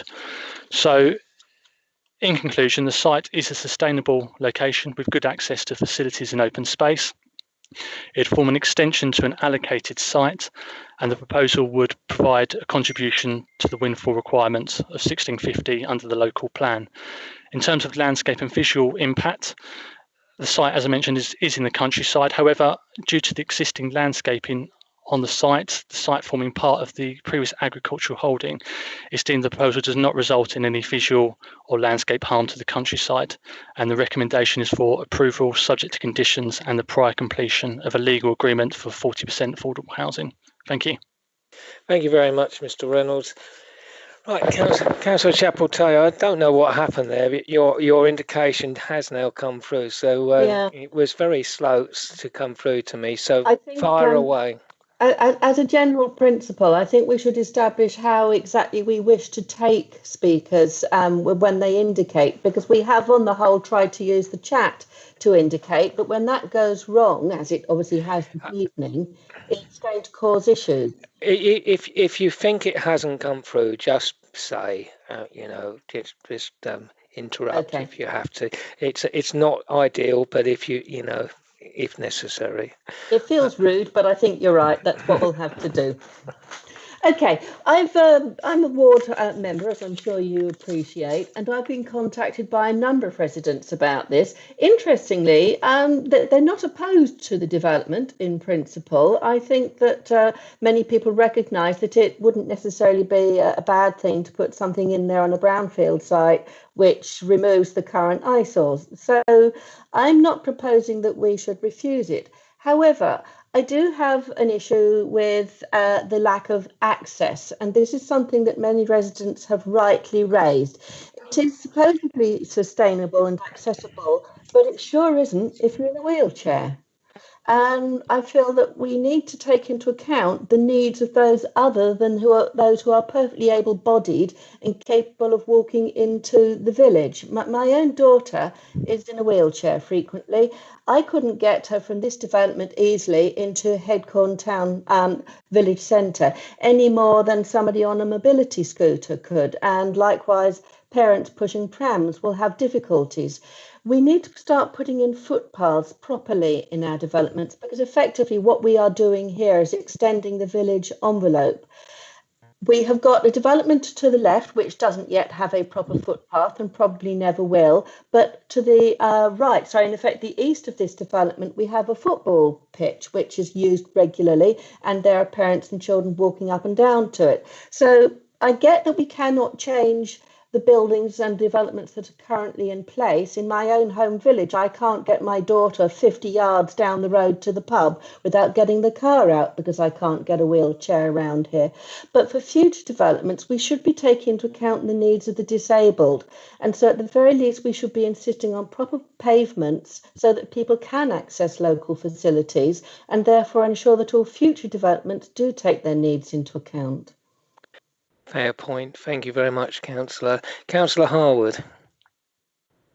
Thank you, Chairman. I took a look at the completed buildings on this small estate, and I'm not quite sure how we ended up with what we ended up in this location, because the affordable units do not have solar PV that we normally expect, and we've got traditional gullies within the highway, which I wouldn't have thought in a location as sensitive as this we would have done. And there are gravel boards on all the fences, so there's no gaps underneath. So it's quite an impervious site if you are, one of the original inhabitants, let's say. And so I just wanted to flag up that there's a damage limitation on this small extension, that we seek solar PV on the 40% affordable. So however many that is, 8 or so properties we should seek solar PV on. We should also ensure in the boundary treatment that there are gaps to allow wildlife underneath the fences.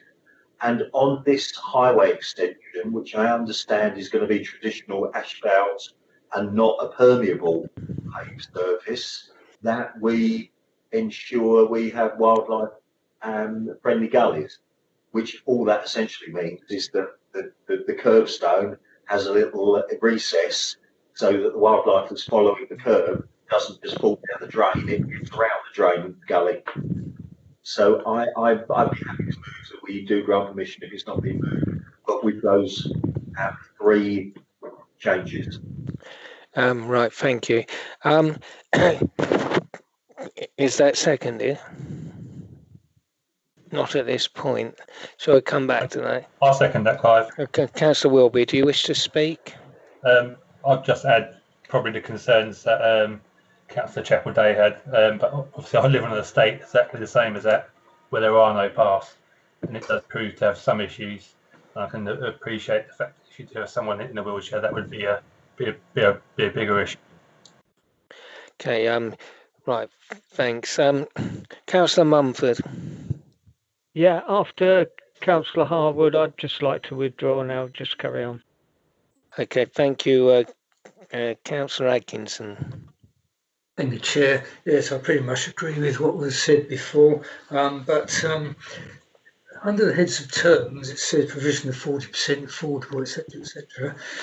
I'd like to see that put in as a condition, so that if the developer wants to amend it, it has to come back to committee for our agreement. So that's my first point. Then condition 5, I'd like to say the old thing about excluding sycamores. Weeds as ever. Yes, exactly. And then also in condition 5, the penultimate paragraph, the very middle word that says, other than small privately owned domestic gardens. Why do you need the word small? Why not just remove that word? Thank you. Yeah, and I'm not sure what it adds to. Mr. Reynolds, Councillor Harwood and Councillor Atkinson and indeed Councillor Chapel-Day have raised some points. Do you have any responses?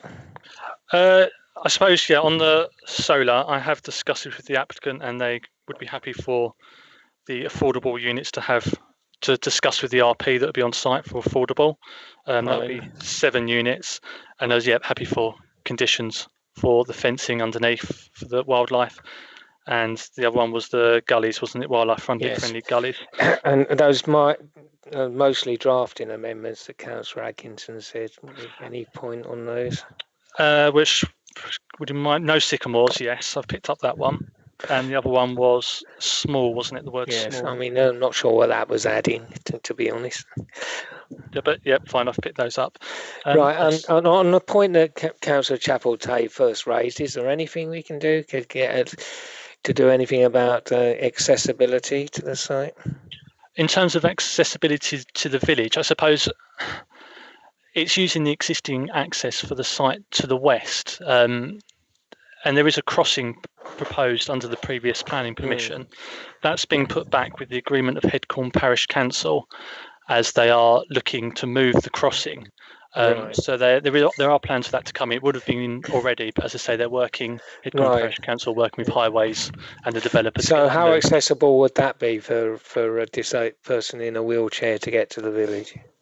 I would need to come back to you on the actual specific location of where they're hoping to move it to, but it's up for discussions at the moment in terms of where it gets located for highway safety.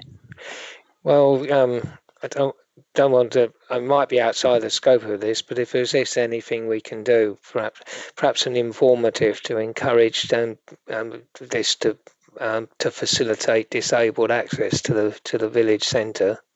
Okay, no, that's agreed. If I was to, obviously Headcorn Parish Council involved anyway, but if I was to keep Councillor Chapel-Tay involved as well, that would be very helpful. Ongoing discussions, and see what comes out of that. Yeah, we'll see what we can do. Sorry, that's the best I can do at the moment, Karen. Yeah, I appreciate that. I think it's something we should be more mindful of in future, though. It's something that we tend to forget about. Those areas which don't have pavements may look pretty, but they're not accessible. Yeah, as I say, we'll add an informative to see what we can do to try and address that in that particular case. But the point, we do need to take a greater note of this in future, members, officers, because this is going to be an increasing problem as our population ages in terms of accessibility. Yes, I know, but it's going to be an increasing problem, accessibility for all people in general. Anyway, so that amended recommendation has been proposed and seconded. Chairman, I did say the provision of 40% affordable residential. I'd like to have that as an actual specific condition. Well, generally speaking, 40 affordable housing is dealt with as a Section 106 agreement rather than the condition. Mr. Reynolds? Agreed. It's normally dealt with by legal agreement rather than any specific condition. I can't think of another report. Yeah, I don't think it would be appropriate to use a condition for that. Chairman, if I may come in as well. Yes, agreed. It is always dealt with by legal agreement, purely and simply because the condition is usually a lot briefer in its detail, whereas the legal agreement will have a number of clauses that pertain to a number of different parts. Generally, the affordable housing units are secured as a minimum Part M42 building regulation standard, which is sort of disabled access, and often there is a requirement for M43, which is fully wheelchair accessible. So that sort of lends itself to Councillor Chapel-Tay's points as well around accessibility, but more about the housing rather than exiting and going into the local facilities. But if it's secured in a legal agreement, the only way that can be amended is by amending the legal agreement. So that would need to be done either by agreement of the local authority, if it's less than 5 years since the agreement was signed, or under Section 106A, after 5 years of the agreement being in place, then an application can be made, and that application is then determined via a decision notice. But it would be agreed in the legal agreement, and then it would be varied in one of those two ways. I agree, which is why I wouldn't put, whilst I take your point, Ms. Councillor Atkinson, I wouldn't think that was quite the correct procedure. So if you wouldn't mind. No, that's a good explanation. I'm happy. Thank you very much. In that case, unless there are any other germane comments, I shall proceed to a vote on the recommendation as amended. And ask Ms. Park to take the vote, please. Thank you, Chairman. Councillor Atkinson. 4. Councillor Brindle. 4. Councillor Chapeltay. 4. Councillor English. 4. Councillor Eaves. 4. Councillor Harwood. 4. Councillor Kimmants. 4. Councillor Mumford. 4. Councillor Parfitt-Reed. 4. Councillor Powell. 4. Councillor Spooner. 4. Councillor Vizard. 4. And Councillor Wilby. 4. Thank you, Chairman. Thank you very much. Now we proceed to Petsfield Sorry, East. Chairman, the vote is on that. Oh, sorry, 13 in apologies. favour, none against, no abstentions. That's unanimously carried. Apologies, Mrs. Snook, as it was unanimous, I forgot to ask you for the vote total. Thank you very much. That recommendation is obviously agreed. We now proceed to Petsfield, Eastwood Road, Grafty Green, Maidstone, and I call upon Mr. Bailey to introduce the report. Thank you, Mr. Chairman. Members, good evening to you all.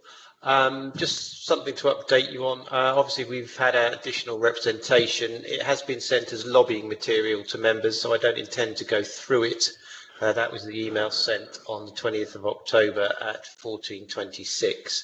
Raises similar matters as already contained in the objections on the papers before you. In terms of the application, this is a part retrospective application for the change of use from grazing land to residential for a gypsy family for the stationing of 3 mobile homes with associated parking and installation of 2 new cesspools. So in terms of this is the application site, in terms of the red line, and in terms of the blue line is in the ownership of the applicant.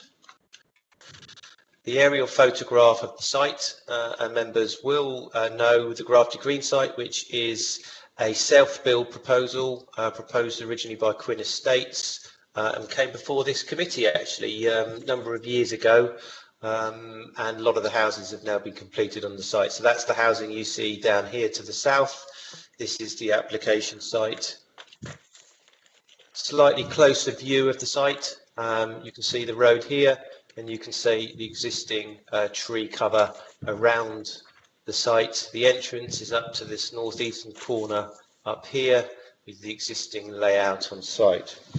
So in terms of lawful permission, it's a lawful G&T site, which is approved under application 091891. That approved 2 statics and 1 touring caravan, and there were subsequent later permissions allowing 2 additional day rooms, which are located up here. And in terms of landscape, it is located within the low-wheeled landscape of local value as set out in the local plan, and it's obviously in the open countryside. So in terms of the application site, so this is the application as was, or as partly is, I should say, as previously granted permission by that reference I've already quoted. And this is the application that they're seeking. This is the amended proposal that's come forward following negotiation. In terms of this whole area up to here was a hard standing area, but the officer has negotiated a pushback. So the hard standing area is contained in this area outlined with parking to the front of those units. I would at this stage just draw members' attention to the reports on page 134 of your papers. In terms of the previous history, which is important to this application, and I'm just going to bring up, this is on our GIS system. So this is the OS extract map that approved that 091891 application, and you'll notice the red line here, but use this field boundary in the margin. So what the application hasn't done, or the applicant hasn't done, is it extended to the full extent of their permission under that previous permission. So that's important for members to remember. And in the photographs, if you just use this line as a gauge, because that's quite an important gauge. And if I go back and I'll just use that line is there, which is the field boundary, which doesn't change. So effectively what's happened is approximately in the position here, drawing a line there which almost cuts straight through the middle of these sites. That is the planning permission that was granted as the planning unit for under that original 09 permission. So members need to bear that in mind, that whilst this does extend further south, it only extends further south, I would say, by half that area here. So that does need to be borne in mind when members make their decision at the end. So if I just carry on with the presentation, so that line is approximately about here, as I say. It's about approximately here in that position. So what you've got in the plan form here is you've got the design of the caravan units here, and you've got the fencing that's proposed here. So you've got demarcation with lower height fencing across this area here, and the higher 2 metre high fencing is down along here. This is just a slightly closer view showing the improvements that have been made on the site. So this is a grassed area as opposed to the previous hard standing area. Some views looking into the site. This is from the entrance of the site. So the development actually goes off to the right here. The next photographs will turn right. That's looking straight down the site, where you've got good screening round by the boundary trees around the site, and where they're proposing to place the 3 additional units is down this end of the site, down here, and you can see that there's one caravan already in situ, and there's the hard standing areas created that they're proposing. So in terms of key considerations to consider, the report sets out the key considerations that members need to consider tonight. In terms of supply, you'll note that the council have met and succeeded their need figure for G&T sites. Our site was set out as 187 to meet over the plan period 2011-2031. We have exceeded that. However, I would say that just because we have met the objectively assessed needs for G&T needs, it does not mean that we stop granting planning permission on G&T sites. This is not an absolute figure, but seen as a minimum figure that we need to meet. And we also have a windfall policy in DM15, which needs to then assess the suitability of the site. In terms of the G&T status, the occupants for the 3 additional mobile homes are the grown-up grandchildren of the applicant, who has already been confirmed to meet the definition.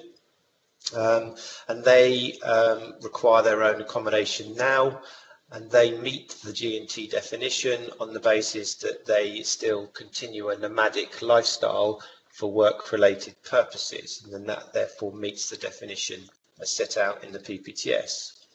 In terms of design and landscape impact, you will note that these are standardised caravan types, and given the screening around the site, that is considered in terms of the policy DM15 to provide sufficient screening to mitigate. And it's quite important on this point because the policy DM15 does refer to significant harm to the landscape. And in this proposal, it is not considered that the proposals result in significant harm. There is a degree of harm because that is an acknowledged factor from caravans in the countryside, but in this context, given the relationship and the cumulative impact to the existing dwellings, it does not reach the significant threshold in the officer's view. And that is not sufficient to warrant a refusal on that point. There are other matters as set out in your report, but none of these matters raise significant issues that would warrant a refusal on this application. And on that basis, Mr. Chairman, the application is recommended for approval subject to the conditions set out in your papers. Thank you. Thank you very much indeed. Well, we have a number of statements submitted. The first one is from Mr. Dean Cutbill, an objector. I've personally known the applicant since 2010, an excellent horseman who trains and sells trapping ponies. In 2014, no local resident objected to the 2 day rooms as they clearly increased the amenities on site. We are only objecting to this new development due to its unsustainability and the adverse visual impact and of the unproven G&T status of the intended occupants. The local villages of Oldham and Grafton Green are 1 mile from the proposed site and have no GP surgery or healthcare facilities and no shopping facilities. The nearest GP surgery and amenities are located in the village of Headcorn, which is 4 miles away, and are not reasonably accessible by foot, by cycle, or serviced by public transport.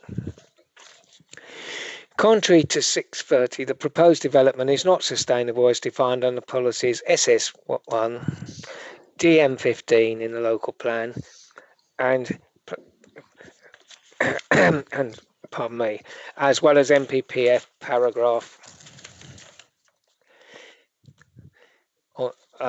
It doesn't give the paragraph number, unfortunately. Contrary to the officers reported, it is incumbent on the proposed occupants to evidence they meet the G&T definition in the circular of 2015. No actual evidence has been submitted to support the current status of the proposed occupants as required by the circular. Therefore, the special circumstances applying to G&T development does not apply. The same proposed occupants were refused a planning application in 2018, only 190 yards from Petsfield on the land at the rear of a large residential property owned by their mother. The reasons for refusal were lack of evidence of their G&T status, its unsustainable location and adverse visual impact. For consistency and the integrity of the planning decision process, the development should be refused on the same basis. The development site constitutes an unwarranted intrusion into the surrounding countryside and will not conserve or enhance the natural environment and is contrary to the aims of the National Planning Policy Framework, Part 11, paragraphs 109 to 125 inclusive. Contrary to the officer's report, the development will be clearly seen from Eastwood Road and will harm the appearance and landscape of the designated area of a local landscape value. Contrary to the provisions of the adopted local development plan, which seeks to protect the countryside in such areas by policy SP17, DM15 and DM30. Finally, there is a restrictive covenant on the registered title of Petsfield, which prevents the development of a private dwelling house, which by definition includes mobile homes, and the siting of these mobile homes will breach the covenant.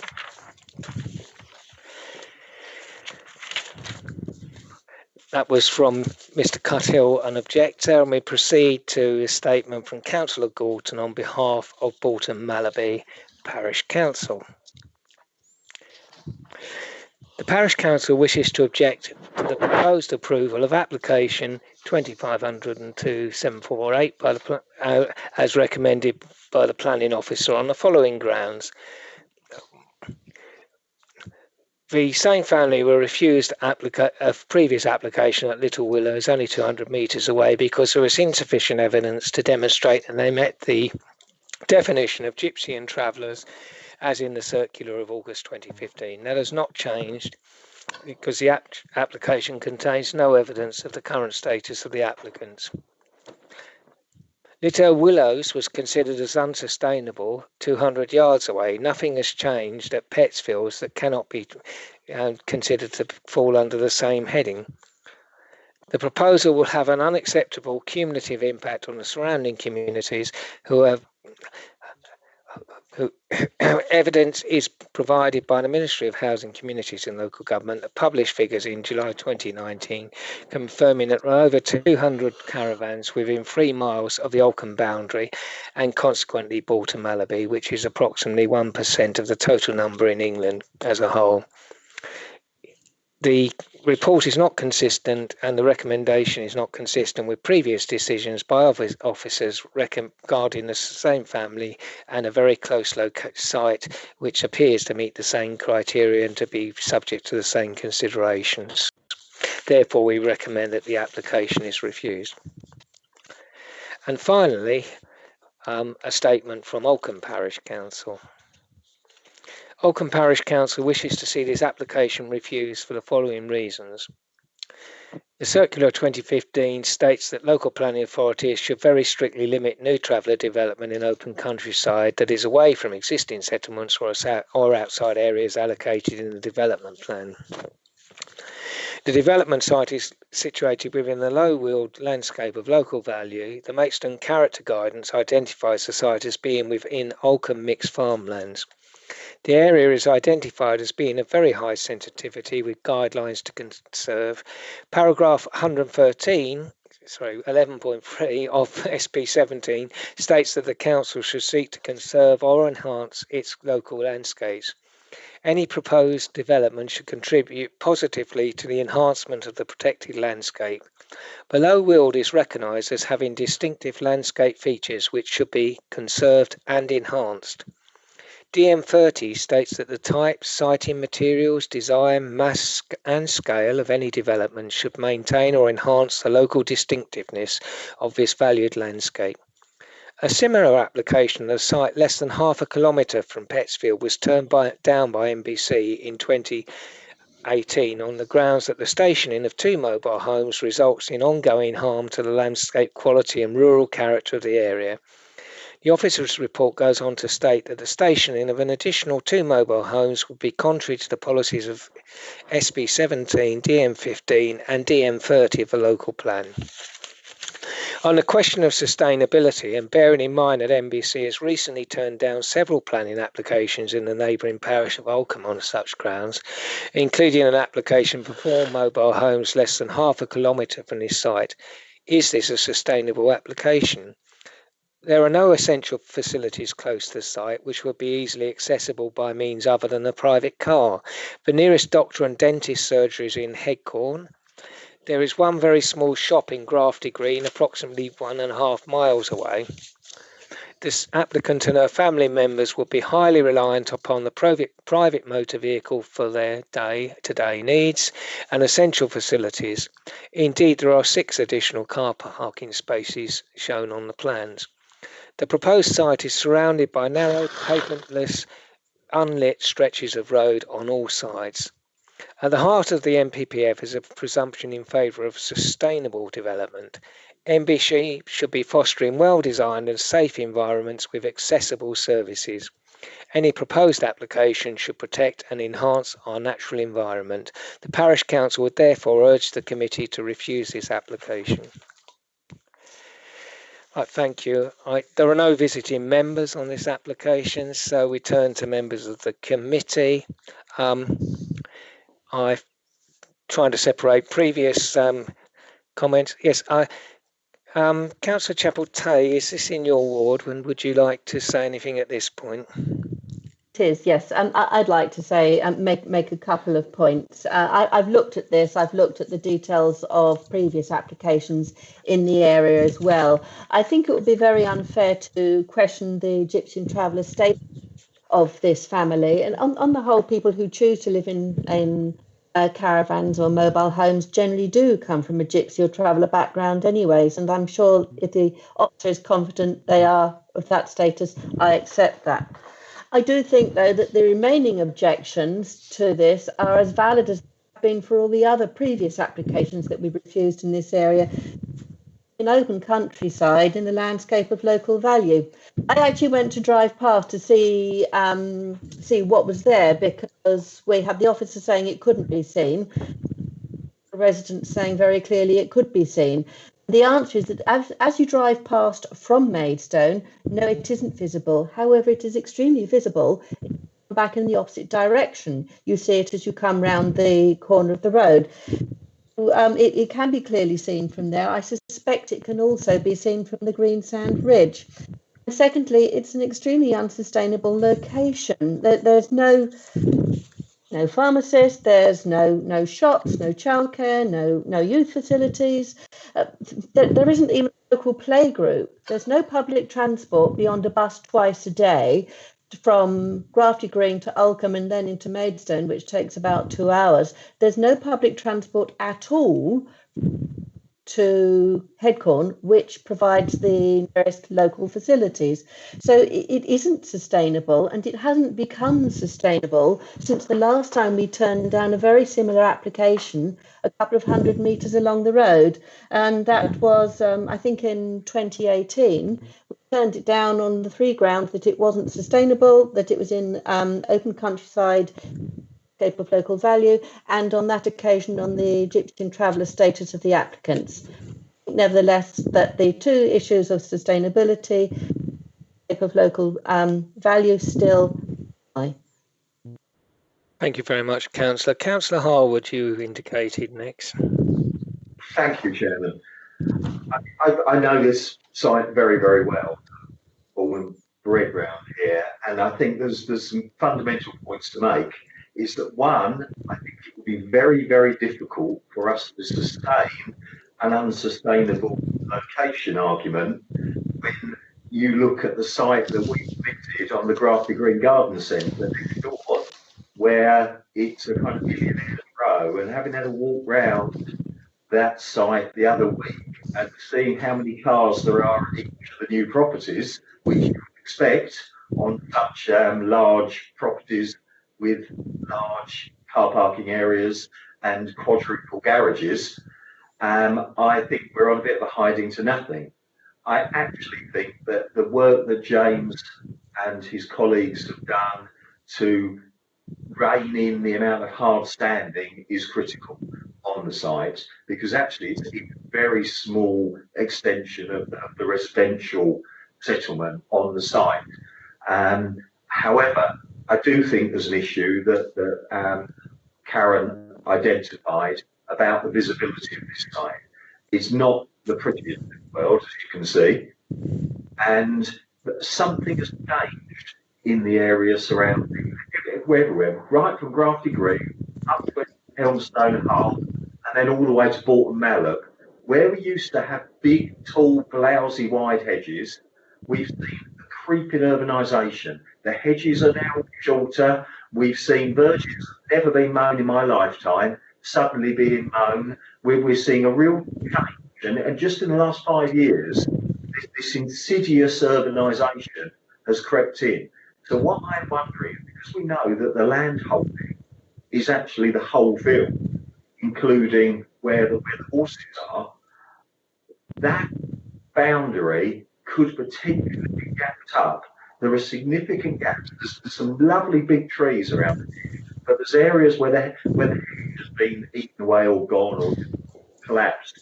So what I'm wondering, and I asked Mr. Bailey to come in on this, is because even though it's outside of the application site envelope, it's still part of the land holding, and I do wonder whether we have a sustainable argument to impose a landscape condition whereby the boundary and tree and hedge covering can be gapped up. So I'd like Mr. Bailey to come back on that, because this is an important landscape here on the Lowfield, and there is the potential to improve that landscape. Right, I'll take Councillor Wilby, then I'll ask Mr. Bailey to come in on that. Councillor Wilby? I agree with what Tony said, so I'll give way to Karen. Well, no, I'm going to bring the officer in, and then we'll bring in whoever else. Mr. Bailey, do you have any view on what we should be doing with this site? Yeah, I think that what Councillor Harwood's saying is reasonable, because you're saying if members are minded to permit this scheme, and part of permitting that is to fill in the gaps in the hedges, which would allow this to come forward, and it's in the control of the applicant because it's blue land, I think it's perfectly reasonable for you to impose that condition. Yeah, thank you very much. Right, Councillor Kim-Ments. Sorry, I thought Councillor Chapeltay was before me. No, she's spoken once. I'll bring her back right. again. Okay, but I'm taking the people who haven't spoken yet.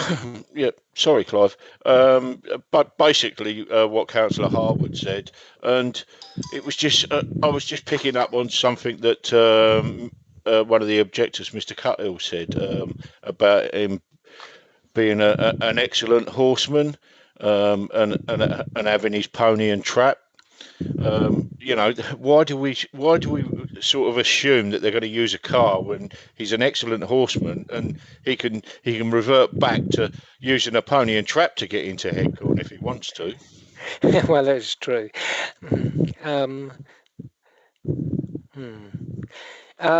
Councillor Powell, are you with us again? No, in that case, well, he was having trouble. Councillor Chapel-Tayers, I don't see anyone else wanted to come in for the first time. Would you like to come back, please? I just wanted to make a point about the development at Grafty Green Garden Centre. That was on brownfield land with huge buildings there already. So we're not quite comparing like with like. We're talking about eating into green fields versus on some collapsed brown sites. I take your point that there is a big difference between the two sites. Well, I will have to say that in terms of judging what is and isn't sustainable, the planning inspectorate and policy from the government is all over the place. So it's anyone's guess where one would go and what would happen with a sustainability argument, because we've had planning appeal decisions that are completely contradictory on this issue just in the last few months. So it's anyone's guess, to be honest, as to where we would end up with that argument.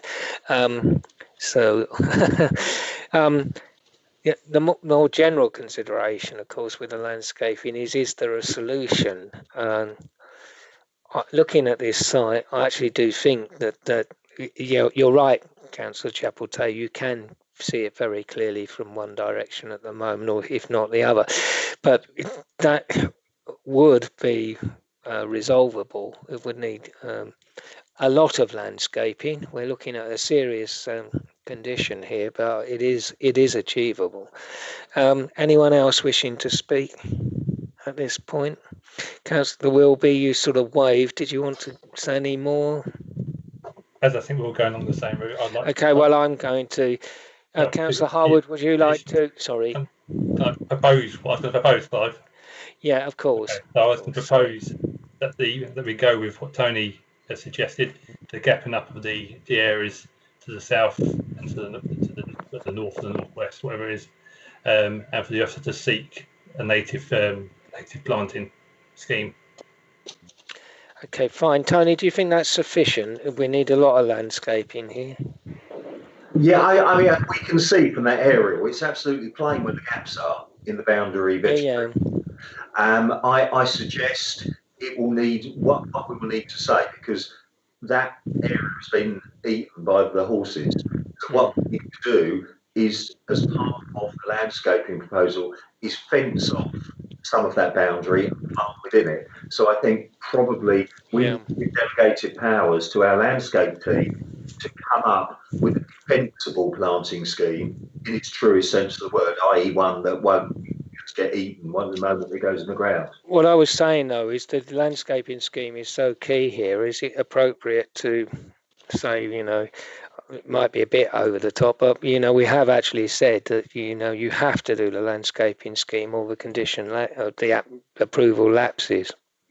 Oh, I know. I think a kind of sequential approach, because of the landscape sensitivity, is in order here. But frankly, I think it's a long-established local family. They know the score in terms of. Yeah. I just wanted to, Mr. Bailey. We've done this before. We have actually made the, the consent conditional on a robust landscaping scheme actually being delivered. We've done that on, standard practice on a retrospective application, and you can see on the aerial that one of the caravans is there, so is the hard standing. So I think, that would be appropriate to put that in there, and on that basis, I would ask for delegated authority for that condition and to amend any other condition that would need to be phrased on the basis of a retrospective permission that stems from what you're asking us to do. Is that all right with you, Councillor Wilby, Councillor Harwood? It's okay with me, Clive. Okay, in that case, I'll proceed to a vote. As the other indications were merely saying they had technical issues. Right, Ms Park, if you'd like to take the roll call, please, on that vote. Thank you, Chairman. Again, noting that a couple of councillors have had some connectivity issues, just to remind you that when you are voting, you are confirming you have heard the entirety of the debate and been present and fully able to vote and make a decision on the matter this evening. Councillor Atkinson. 4. Thank you. Councillor Brindle. 4. Councillor Chapel-Tay. Against. Councillor English. 4. Councillor Eves. 4. Councillor Harwood. 4. Councillor Kimmants. 4. Councillor Munford. 4. Councillor Parfitt-Reid. I think Hello. she was having a connect. Sorry. Yeah, I feel I have to abstain. Really, I couldn't. I was really only hearing. Okay, thank you, Councillor Parfitt-Reid. Councillor Powell. I think he was having problems too. Councillor Spooner. 4. Councillor Vizard. 4. And Councillor Wilby. 4. Thank you, Chairman. Thank you very much, members. What was the total, Mrs Sneak? Hello, Mrs Sneak. That's, sorry, 10 in favour, 1 against and 1 abstention. Thank you. Therefore, that amended recommendation is approved. Right, we now move to Thomas Ryder Way, Bolton Monchelsea. Ken, I understand that the parish council are now actually happy with this and do not wish to speak to this. Therefore, can I ask the ward member and other members whether they have anything to say on this application? Otherwise, it's a starred item. Councillor Mumford.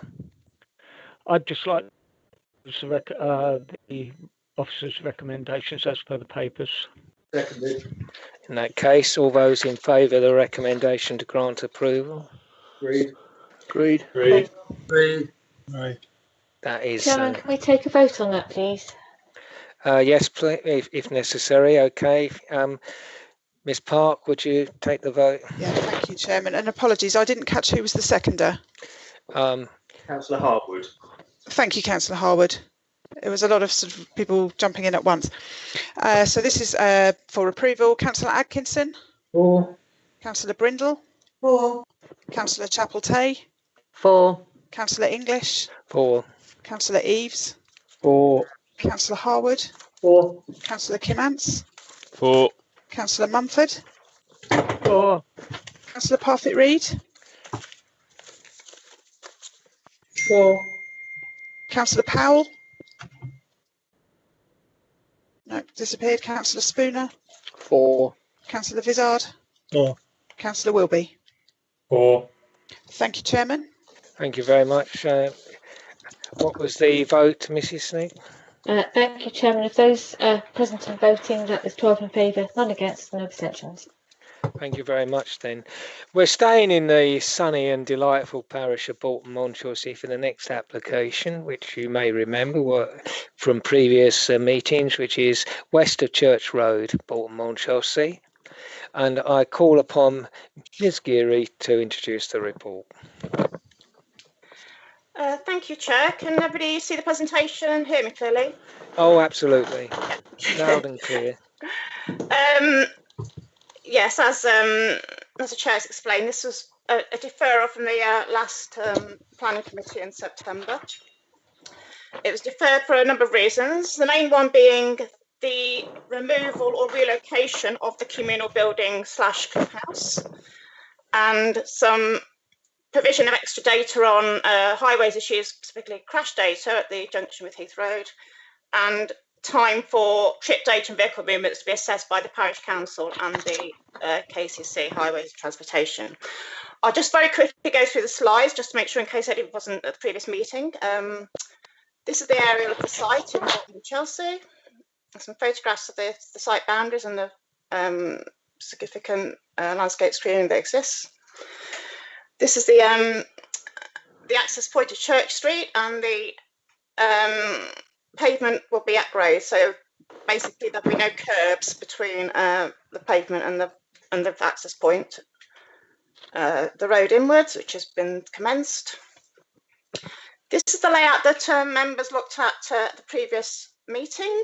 Effectively, the issues ended up focusing on really the position of this clubhouse here and the proximity to the gardens in Church Street. This is the extant scheme, and this is the area really that the parish council is still focusing on. Previously there was a green buffer here, and there's obviously more separation of the buildings.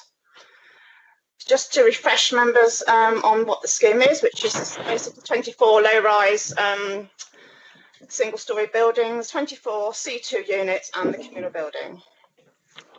And just the elevations of the main buildings, just to refresh people. And this was some of the ecological matters and cycle stores and refuse storage and maintenance shed, etc. that was discussed last time. So what I can advise members, if they've seen the the urgent update earlier in the week, is that the high-res issues have effectively been resolved. KCC no longer make an objection to the application. So what we need to look at really is the issue of the clubhouse.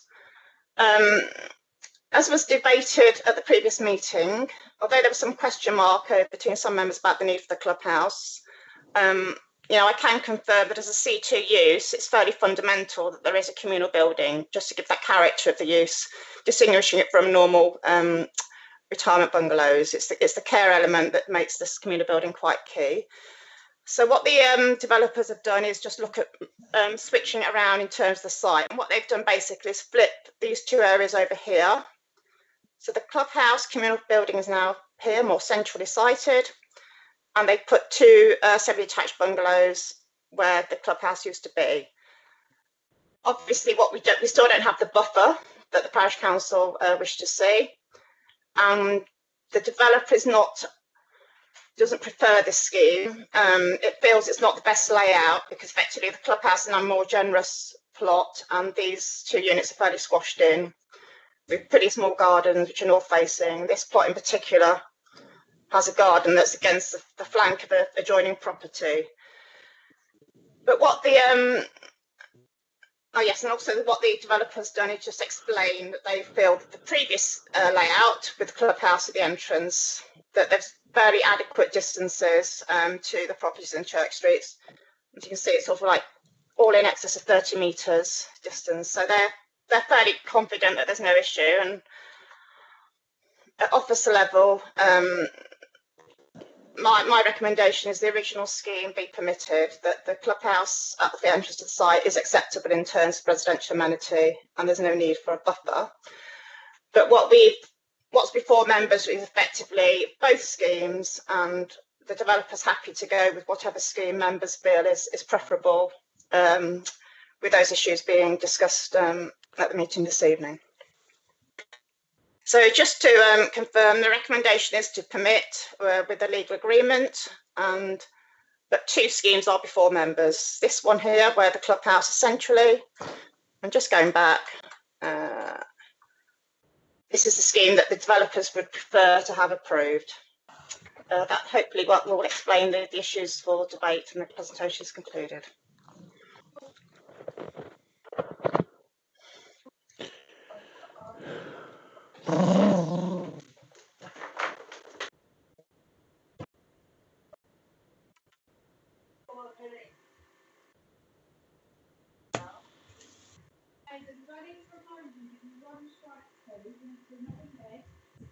Have we lost the chairman?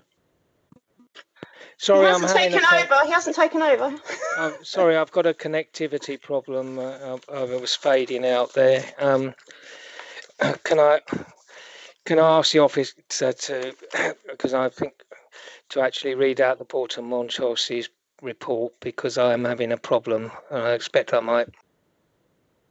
Chairman, would you like me to deal with that? Yeah, I'm having trouble with connection at the moment. Would you mind reading out? Not at all. Would you like me to read both? I'm having. I believe we have two statements to read. Sorry, hopefully that solved it. But if you could for the moment, because I'm not sure if I might go again. Thank you. So this is the statement from Bolton Monchelsea Parish Council. We're pleased that the applicant has produced an alternative layout, but disappointed that they then appear to have come up with reasons why it shouldn't be approved. The layout with the clubhouse in the centre of the development is much preferable to the parish council and existing residents, and MBC should approve the application on this basis only. As well as moving the clubhouse, the developer could have easily taken notice of our request to move the whole development a few metres to the west in order to provide a green buffer at the boundary with its existing properties. We would have no problem with the minor reduction in area of the retained nut plat that would result from this. Further reasoning for the alternative layout only to be approved is as follows. The comings and goings of staff, deliveries and service providers will now take place within the site rather than at the entrance to it. We see this as a positive. The clubhouse is there for the benefit of new residents and should be located centrally and away from the single track access road. The clubhouse borders several plots. Again, this should be considered a positive. The aspect and size of gardens is adequate. The developer chose this design as a viable alternative, so could have easily made improvements if they considered it to be an issue. By taking around 2 metres off the nut plat amenity space, plots 6 and 7 could easily be reorientated so the gardens are no longer north facing. The new central location of the clubhouse is not to the detriment of the development and future residents. It is more fitting with the ethos of what a C2 extra care development should be like and more respectful of existing residents' private amenity, which should be of equal importance. We would be grateful if you could ensure the above is taken into account when deciding this application. As a parish council, we feel that we are in tune with the views and needs of both existing and future residents. It's disappointing the developer has made the effort to come up with an alternative scheme, which he then goes on to criticise. That's the statement from Bolton and Monchelsea Parish Council. Would you like me to read the other statement, Chairman? I believe this is the statement from the applicant. The Planning Committee deferred this application to enable further negotiations regarding the possible removal or relocation of the clubhouse and to provide the KCC crash data analysis. We have continued to engage with Councillor Mumford and Bolton Monchelsea Parish Council in the hope we can address their concerns where appropriate. The objectors ideally want the clubhouse removed from the site, however the clubhouse plays an important role in the wellbeing of the residents. We maintain that the clubhouse does not in any way compete with the village hall and it is not a public building.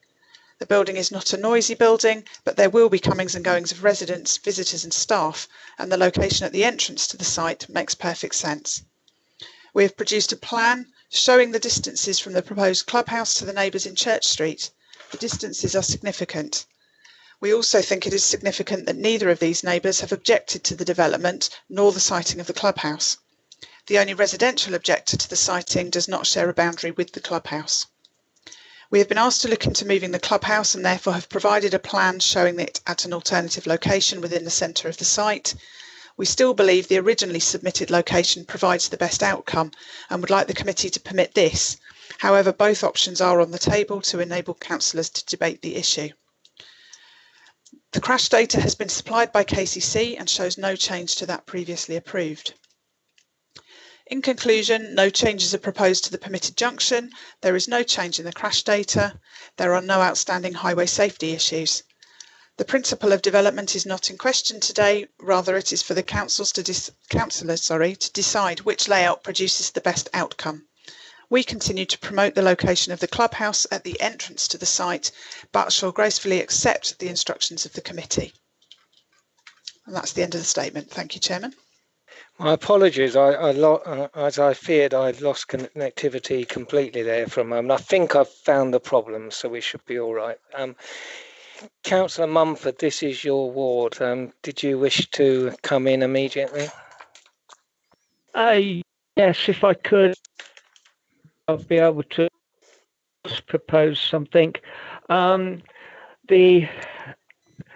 requirements of this C2 is that the occupants be over 55 and one of them to require a minimum of 2 hours care per week. So, one of them will be working, and so let's just walk away from the Zimmer frame mobility scooter idea. This could be occupied by people that are 12 years away from retirement and only needing visiting care for 2 hours a week. So any reference to medical in the clubhouse was previous, because they tried to get medical to visit occasionally. We have tried to provide doctors with a medical surgery and asked them to come once a week, and they will not come to the village. So any reference to medical in that facility should be removed, because that was established last time. Now, I do see the benefits of the social side of that community building, and we did, the parish council was asking to look at moving it or extinguishing it. We can make everybody happy here.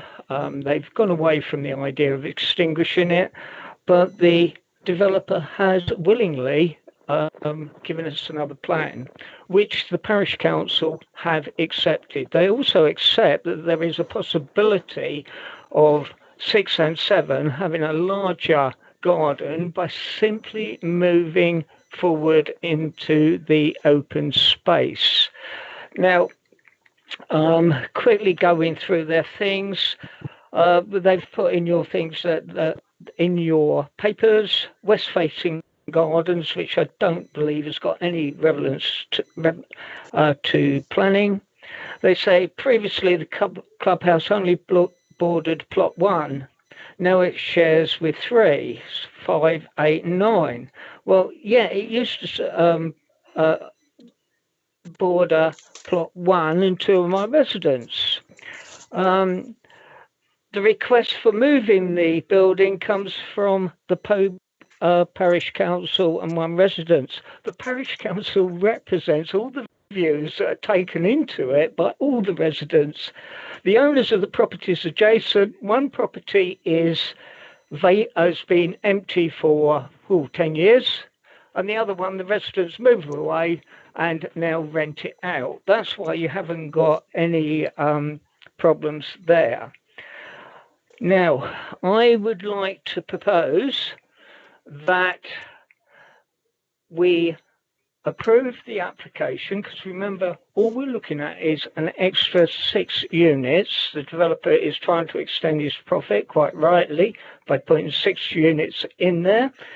So, but the revised location of the community facility, they talk about it being at the entrance. We have enough problems at the entrance of that site with our children coming up the street, etc. We'd like to move it back in the site, so that will give full support of the parish council and myself. The one thing the officer says in the report, she does not think that a construction management plan is necessary. This was hard fought for last time, and if you remember, all of my school children, all of my nursery school children are walked past that entrance every morning. And there was a requirement in the estate permission for a construction management plan, which I've sent to the officer today because I've got hold of it. And I believe we need to include that because it was required last time as a condition and should be required this time as a condition. I've nearly finished, Clive.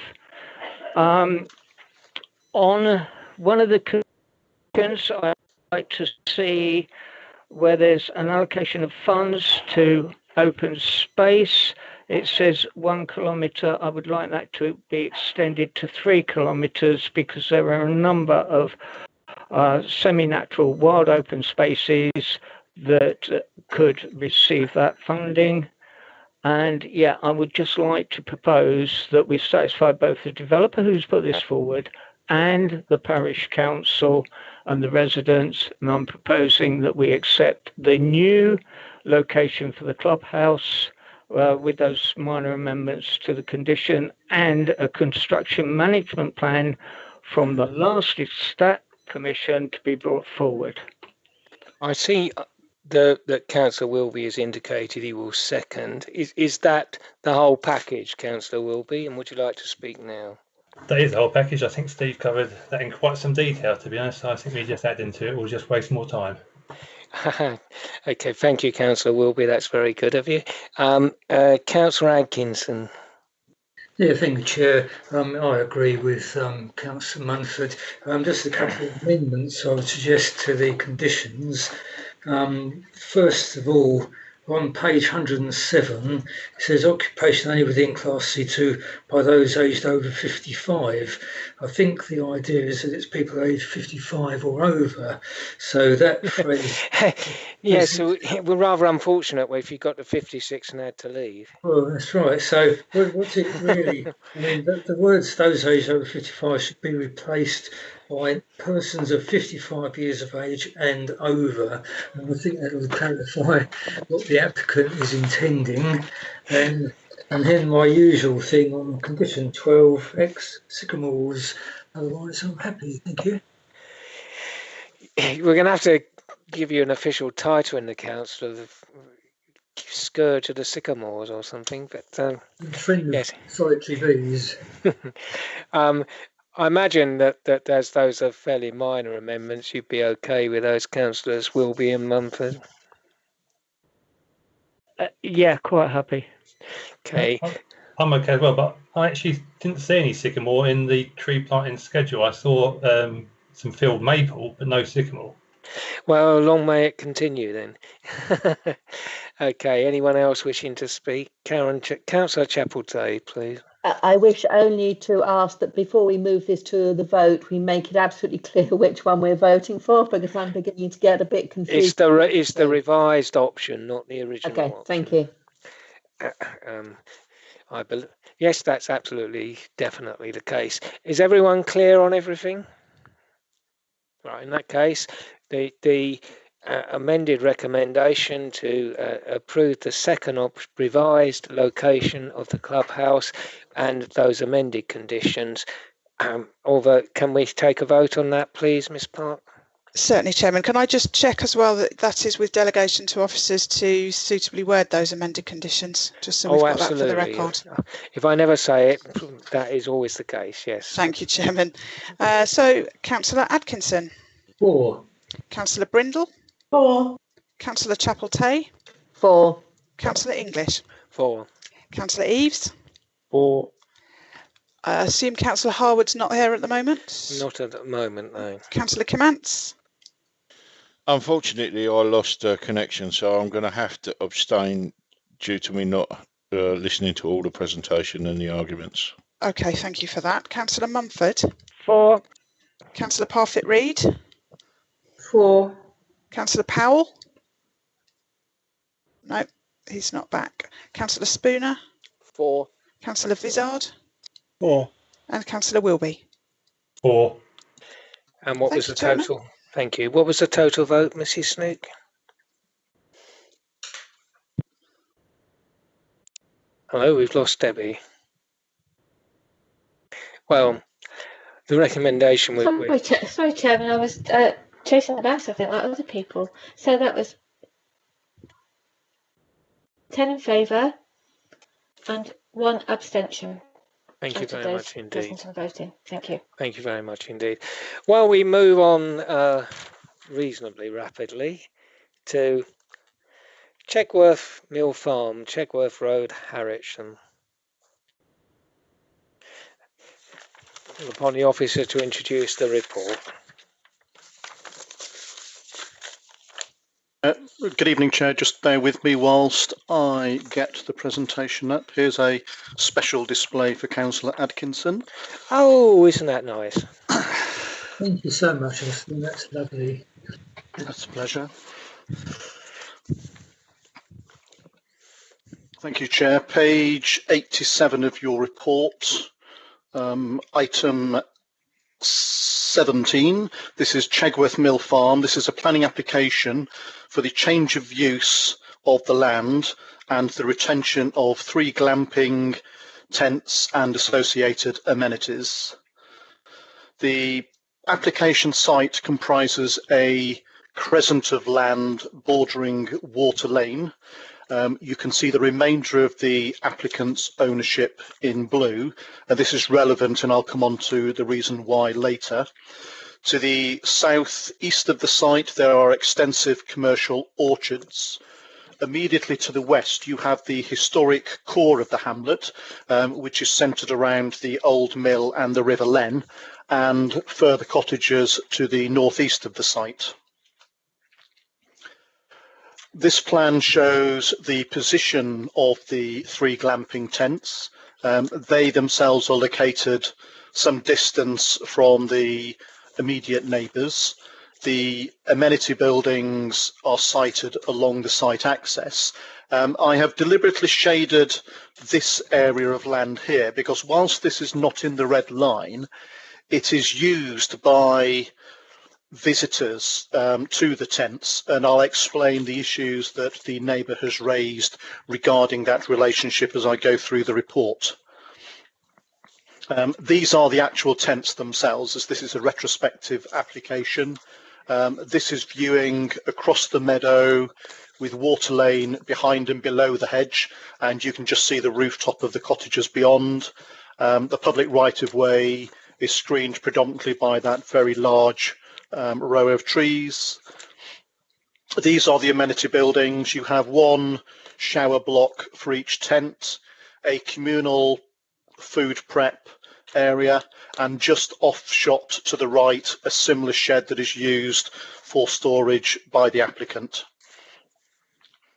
This is the view from the farthest tent back towards the hamlet. So you can see the historic part of the hamlet sitting behind these more modern buildings here.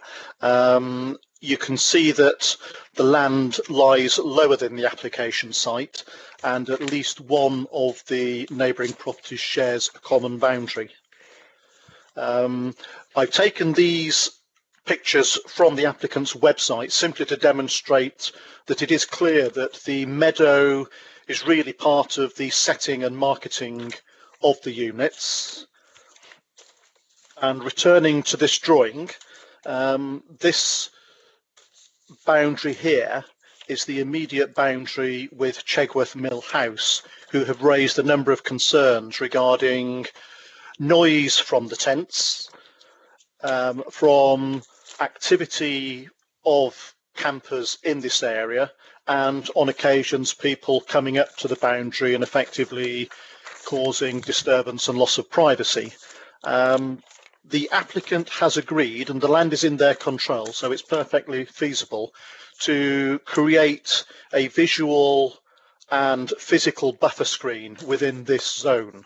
So they will provide visual screening to the residents. There'll be some acoustic benefit with that, but importantly, although it'll be subject to conditions and design, the intention is that the buffer will keep people away from that common boundary, so there'll be no issues with people going up to the boundary and peering into the neighbour's garden, as appears to have happened. We've also, on the conditions, requested a management plan, which will explain, for example, when music can and cannot be played on the site, and there'll be restrictions on the timing of that. The management plan will explain how visitors are allowed to access the wider area. It will include a requirement to introduce what I've described as educational elements to the site. So if people are going to come to the countryside to glamp, then we ought to encourage them to appreciate their setting. The management plan will also explain how both the website and the booking details will make clear to residents the location of the site and the sensitivity of the hamlet to noise and disruption from visitors. It is a very small scale scheme. I think with the mitigation suggested in the conditions, we can certainly avoid further adverse impact on the neighbour, and the condition would require that scheme to be approved and at least the planting commenced before the next camping season, which would be around March, April. The tents are removed out of season, so these wouldn't be visible, simply the bases that they sit on. So with those conditions, Chair, we recommend that permission be granted. Thank you very much indeed. We have a couple of comments that have been submitted in relation to this application. first of all, from Parish Council in relation to this application. Oldcombe Parish Council continue to oppose the application at Chegworth Mill Farm for the reasons given in NBC's pre-application refusal advice to the applicant last year. The advice said that a small glamping site together with associated parking and other paraphernalia could impact pardon me,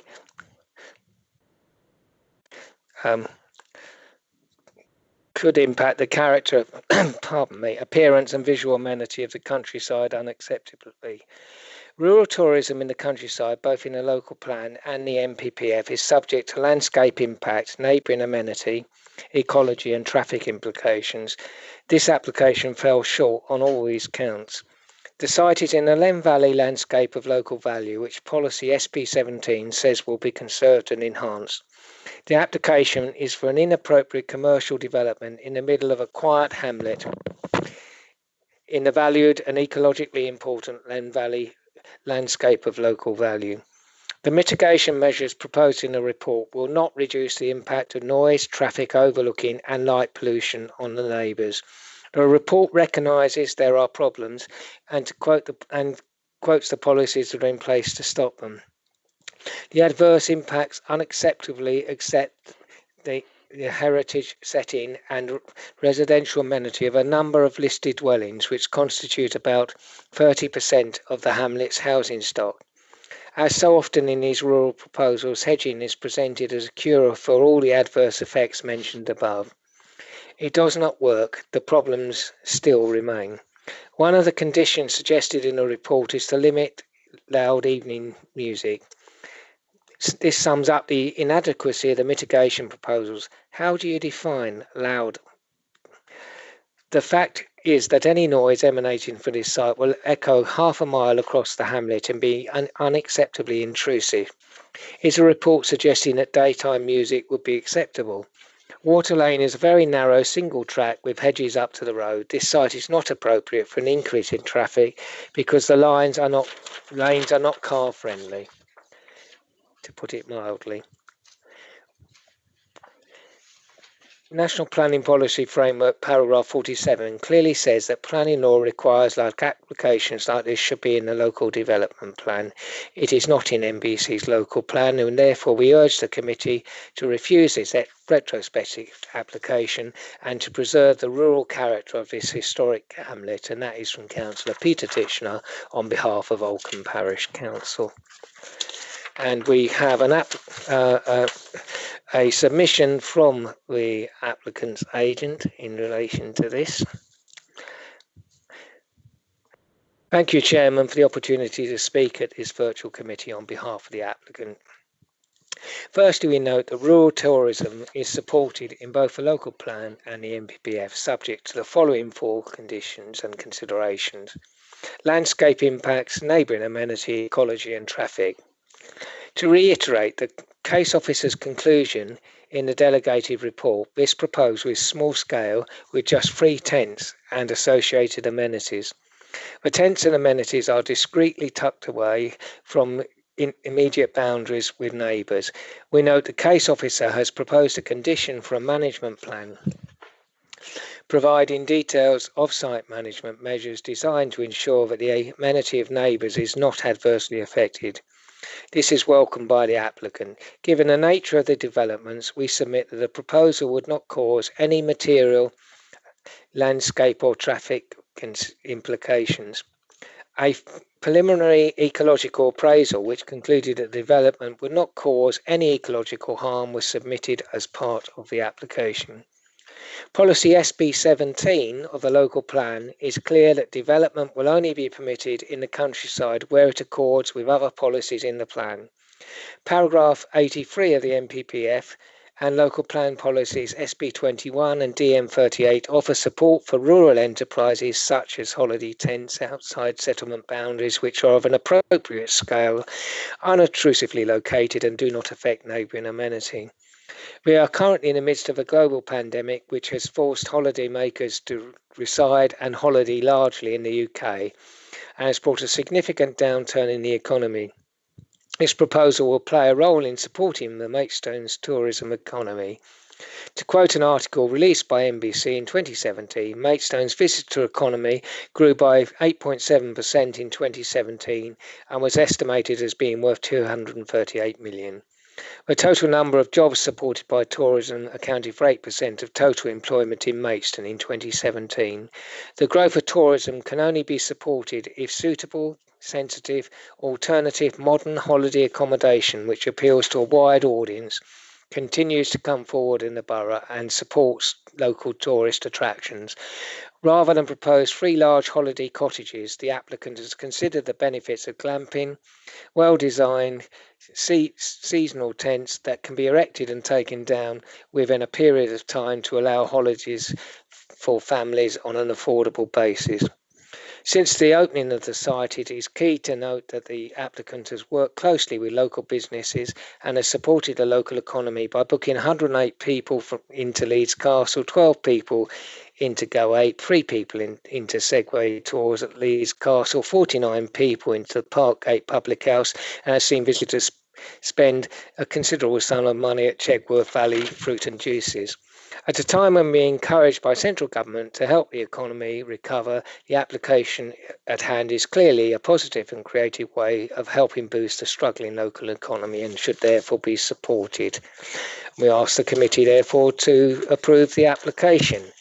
So, turning to members, are there any? Then I'm not going to do it. No, if it's not packed in the car. Is anyone wishing to speak on this application? I can't see anyone indicating. I have already indicated, Clive, and I am. Oh, yes, it's just come through. Councillor Chapeltay. Sorry, there was a slight delay there for some reason. Fire away. Delay, but anyway, yeah. So it's small, it's temporary, it's unobtrusive, it supports the local economy, it's in keeping with COVID regulations, and it enables people to enjoy our beautiful Kent countryside. What's not to like? Well, I'll tell you what's not to like, and that's the noise and the light. I'm actually in favour of this, but I think we need to do more to reduce the noise. The way the noise carries down these small valleys means you can basically hear a pin drop in the next village. So rather than just limiting music playing at night or in the evening, I think it says, I would propose that we ban it being played on a small open site like that. Otherwise, it would just destroy the peace of the surrounding houses and create a lot of ill feeling for neighbours. People coming for glamping are going for the rural experience anyway. Likewise, on the lighting, I'm not quite sure what sort of conditions would be proposed, but I would like to see that very severely restricted and with lights turned off by a certain suitable time as well. So what could the planning officers, or what would the planning officers suggest to mitigate those impacts? Chair, we can be quite clear that there should be no artificial light within the site other than discrete lighting above the amenity blocks. So there would be no artificial lighting around the tents. It would be just the usual lighting that a camping group might bring along. There are fire pits which they use, but it's perfectly in your right to request no artificial lighting other than discrete lighting that we will approve above the sheds. And in terms of noise, again, if you want to say that there should be no, full stop, no amplified or pre-recorded music at any time because of the site sensitive location, then again, that's something that you could suggest. And it would be reasonable to do so if you feel that that was necessary to protect the neighbour's amenity.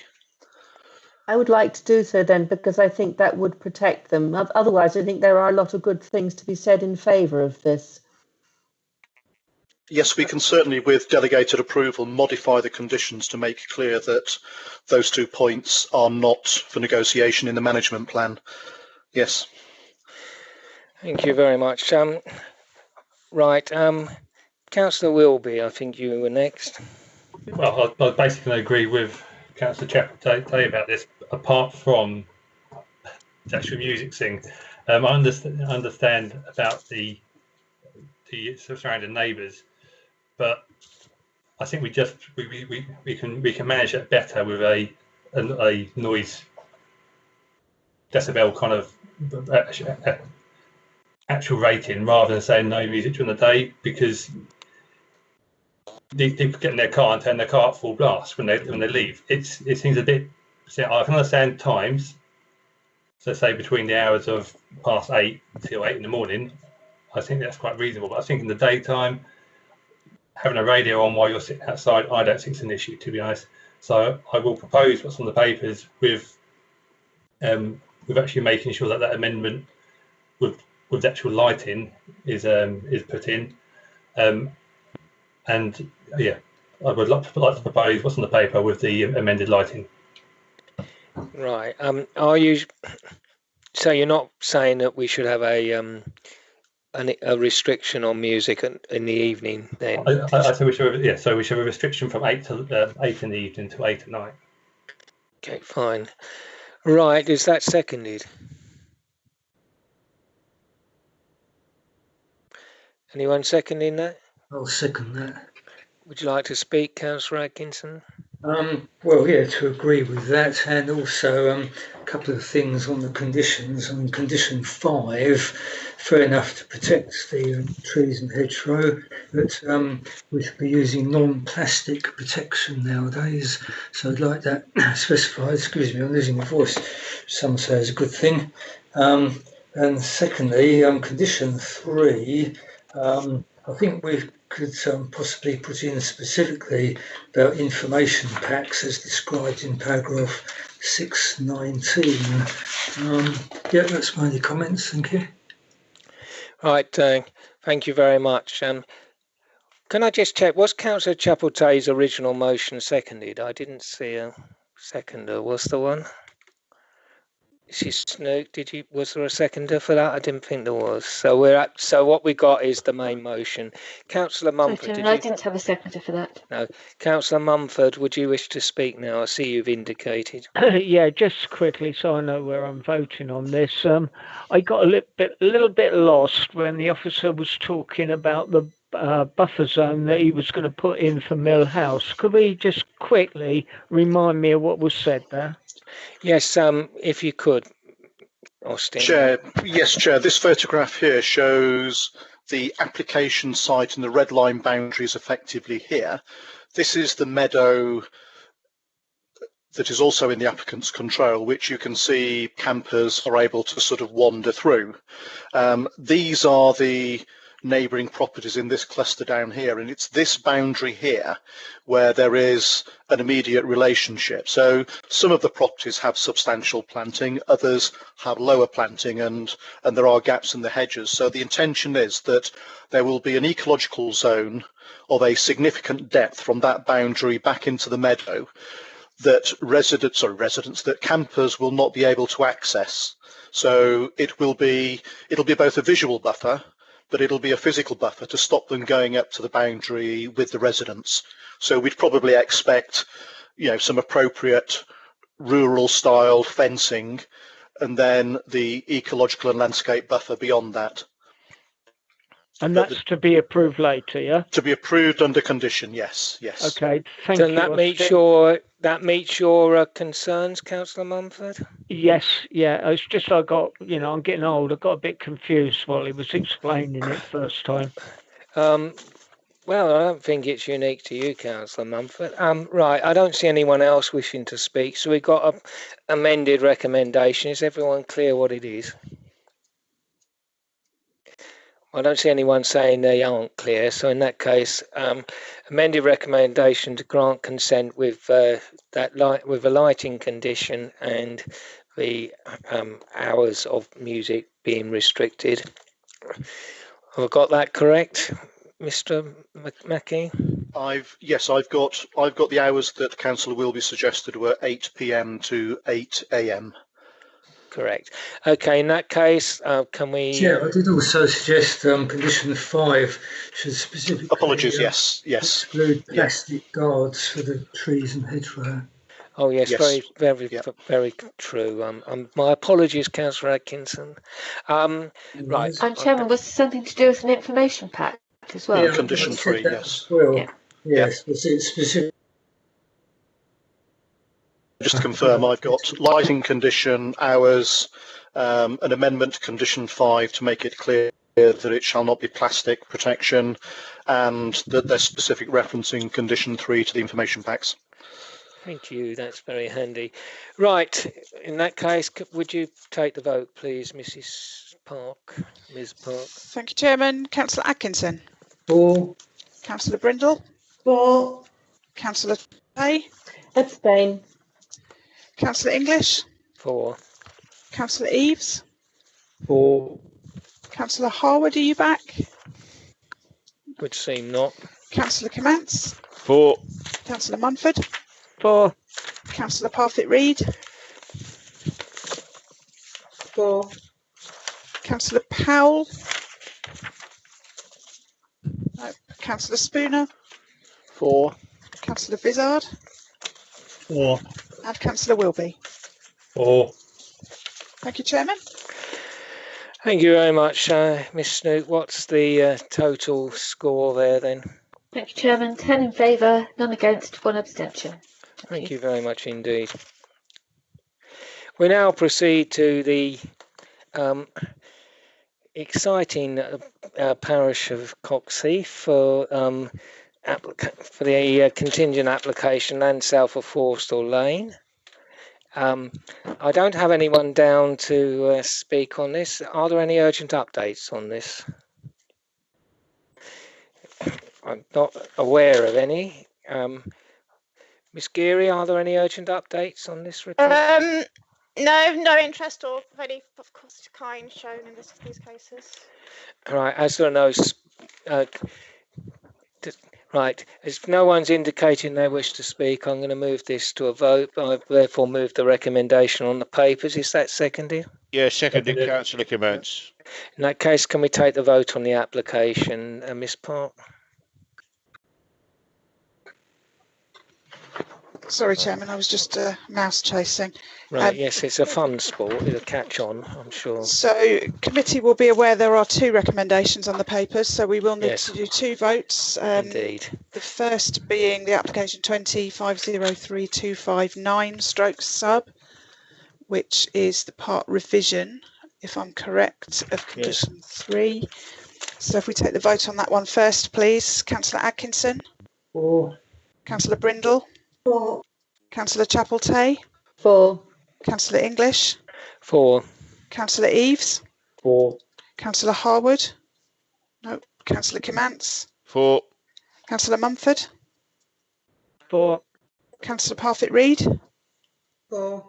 Councillor Powell, I don't think is there. Councillor Spooner. For. Councillor Vizard. Sorry, my mouse switched itself off. For. And Councillor Wilby. For. Thank you. And then moving to the second of the applications, which is 2504316 sub, submission of details pursuant to condition 16. Moving to the vote there, Councillor Atkinson. For. Councillor Brindle. For. Councillor Chapel-Tay. For. Councillor English. For. Councillor Eves. For. Councillor Comance. For. Councillor Mumford. For. Councillor Parfitt-Reed. For. Councillor Spooner. For. Councillor Vizard. For. And Councillor Wilby. For. Thank you, Chairman. Mrs. Snook, have you the... Thank you, Chairman. Both of those applications were approved. 11 in favour, none against, no abstentions. Thank you very much. Right, we are 9:10. There will be a recess for 5 minutes, recommencing at 9:15, as my eyes are in need of a few minutes rest. 9:15.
Are you got us back on?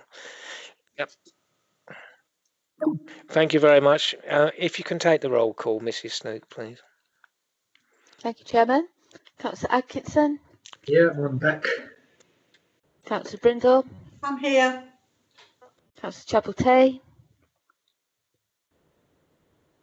Come back to her in a minute. Councillor English. Present. Councillor Eaves.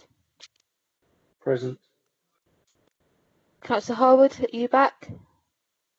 Sadly, no. Councillor Kimantz. Councillor Kimantz. Sorry, mouse chasing. Yes, I'm present. Thank you. Councillor Mumford. Present. Councillor Parfitt Rees has left us now this evening. Councillor Powell, I think you're back. Yes, he is present. Oh, good. Welcome. Thank you. Councillor Spooner. Present. Councillor Vizard. Yes, I got back. Councillor Wilby. Present. Is Councillor Chapel-Tay with us now? Apparently not. Okay. Okay, we move on to 13 Blythe Road. Mr. Bailey to present. Thank you, Mr. Chairman. Short presentation. This is an application for a single-storey side and rear extension, including a loft conversion. You'll remember this came before Planning Committee on the 24th of September, where it was deferred to enable officers to negotiate a step-in of the development. The applicant has not taken that forward and wishes the application to be determined as originally submitted. I'm just going to take you through the application very quickly. This is the site here, numbers 11 and number 13. I think members' key concerns was around the impact of the rear extension at number 15. This is the rear of the property. This is number 15. This is number 11, view showing across to number 11 and its extension. This is just looking across to number 15. So I think where members' concern was the impact on this window here as a result of the 5.3 metre extension that would come out across here. So that is I think the key area concern. Members were asking for a step in off this boundary to alleviate the impact on this property, but that has not been forthcoming in this application. It's just looking at the back plans. It also includes the side extension, the existing elevations. This is the proposal. So this extends 5.3 metres out as set on your plan form. Just note there is a sort of, it utilises the existing level of the patio because there's a step in where there currently is a step up. So it's not a level threshold across the two. So it is reduced element, but that I think is the key area of concern here. And then obviously this is just the elevation. So effectively, this is the elevation of members' key concern. I think you've got number 15. Imagine number 15 door where my cursor is here.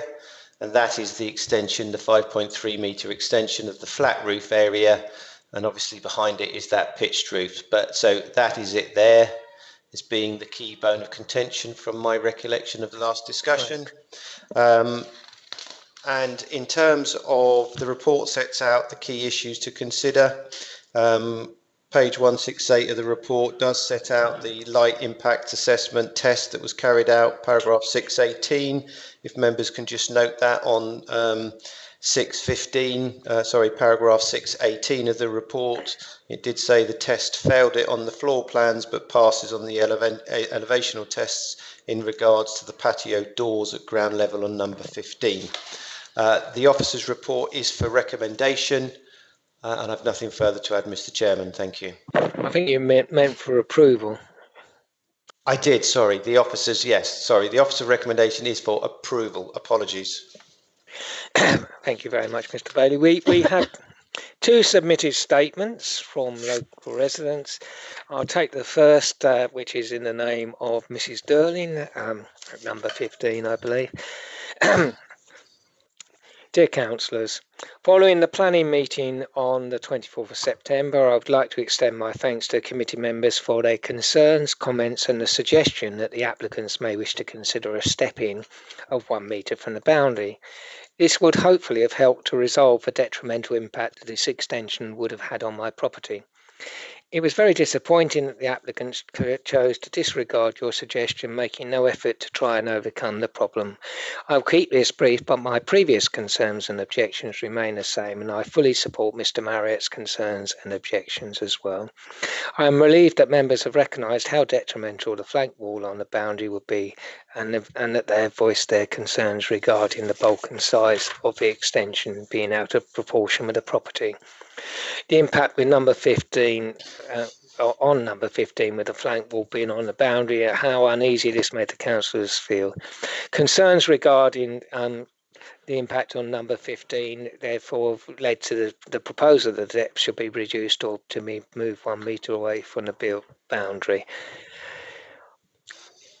The acknowledgement regarding paragraph 16 light test was that the development would indeed result in some harm, and the concern from the committee members remained because the applicant has made no attempt to resolve them.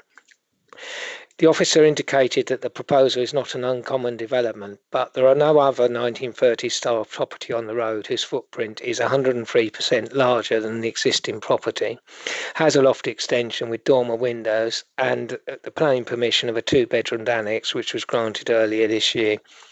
I know the street scene was explored on Google Maps, but believe this does not give a true representation of the properties and any extensions they will have. The best way to view it would be to walk along the road and see that the properties are well maintained with sympathetic extensions which mirror the character of the properties, and that there is indeed a consistency in the structure of these, that most loft conversions are unobtrusive, and there are no other 1930s properties in the road that mirrors this out of proportion development. Our homes need to be protected against massing, and what is proposed seems to be a monstrous carbuncle on the face of a much loved and elegant friend, to quote Prince Charles. Consideration should be given to the substantial elevation differences on this side of the road as the land runs down to the River Len, and this would make a notable difference to any extension, particularly those built to the rear of the property, and therefore I respectfully urge you to refuse the above planning application. And turn now to the other neighbour, which Mrs. Durley mentioned, Mr. Marriott of number 11. Dear Councillor English and committee members, I am concerned that the committee may be misled by the official report on 13 Blythe Road. I'd like to put on record what my understanding of the situation. The reasons for approval say that the plan would accord with the relevant policies and guidance on residential extensions. This is clearly not true. I can cite the particular SPD in respect to the depth, height and roof extensions. The report fails to address the issue of the massing caused by the combined effect of these extensions. Whilst Maidstone's urban area boundary is technically correct as a description of the site, it fails to take into account the reality of the rural aspects of the location. The photographs seem to suggest a seemingly crowded urban backyard landscape.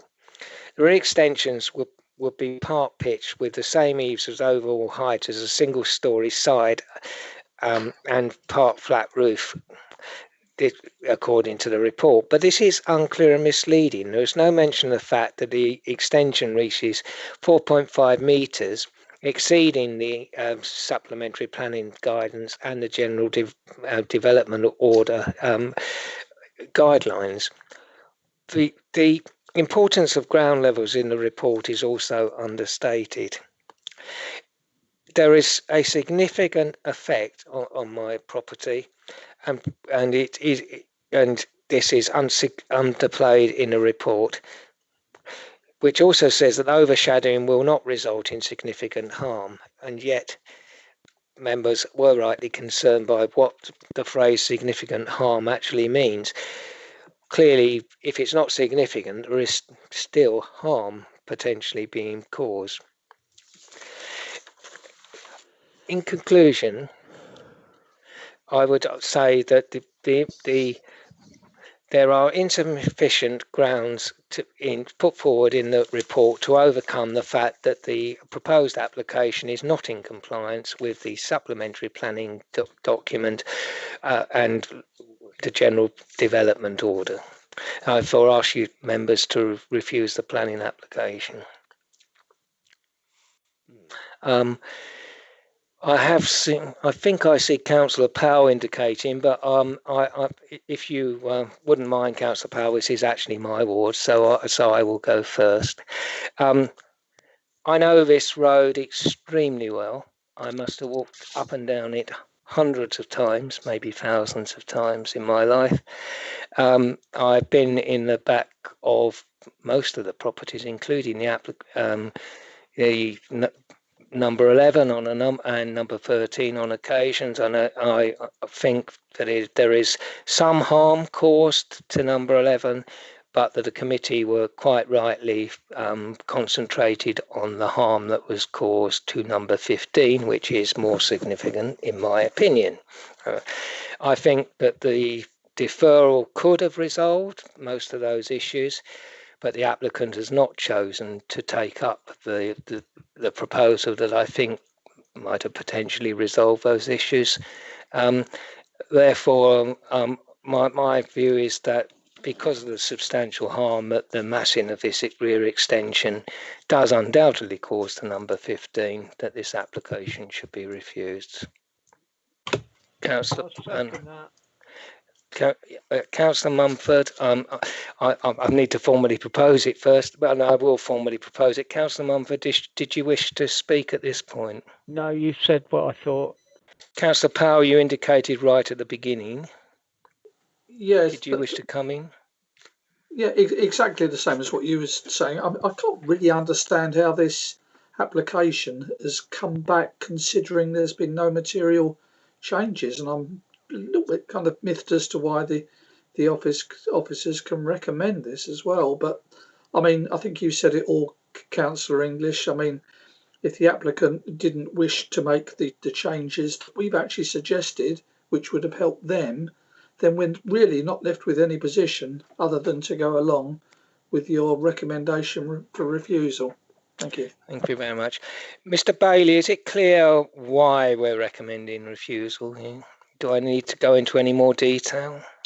I could, if you'd like, Chairman, almost sum up a ground of refusal, if you'd like me to do it and set it out. I'm delighted, if you would. Okay. I could say it could be the proposed extension or the proposed extensions with particular reference to the single-storey rear extension and impact on number 15 by reasons of its height, depth and proximity to the boundary would have an unneighbourly impact on the residential amenity of the occupier of number 15 Blythe Road due to the extension appearing as overbearing and duly prominent and resulting in a loss of outlook to the rear facing principal room, which would be contrary to policies DM1 and DM9 of the Maidstone Local Plan and the Residential Extension Supplementary Planning document. Thank you. That's very, very helpful. Right, members, unless anyone else wishes to speak, I'm going to move to a vote on that recommendation.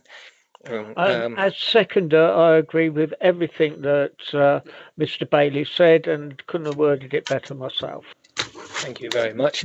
All right, if you would kindly call the vote, Ms. Parker, please. Thank you, Chairman. Councillor Atkinson. For. Councillor Brindle. For. Councillor Chapel-Tay. For. Councillor English. For. Councillor Eaves. For. Councillor Kimmants. For. Councillor Mumford. For. Councillor Powell. For. Councillor Spooner. For. Councillor Vizard. For. And Councillor Wilby. For. Thank you, Chairman. And what is the total vote, Mrs. Snook, please? Thank you, Chairman. 11 in favour, none against and no abstentions. In that case, the application is refused for the grounds set out. Right, move to our final application this evening, which is in the lovely parish of Hollingbourne. Maple Leaf Garage, Ashford Road, Hollingbourne. I call upon Mr. Mackey to introduce the report.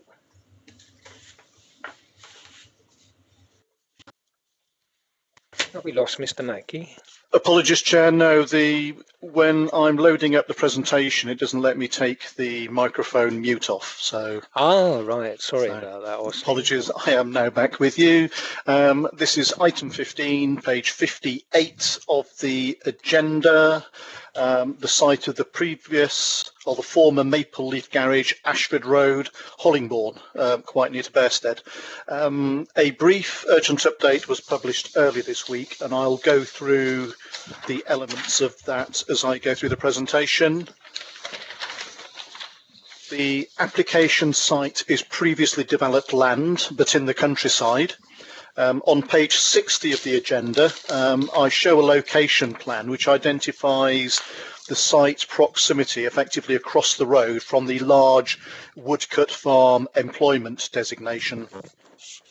The site received planning permission in 2019 for the building that you can see on the screen, office building at the front of the site and not visible here, but a storage warehouse depot to the rear for the construction company. A contemporary design and arguably not entirely sympathetic to the site's countryside location.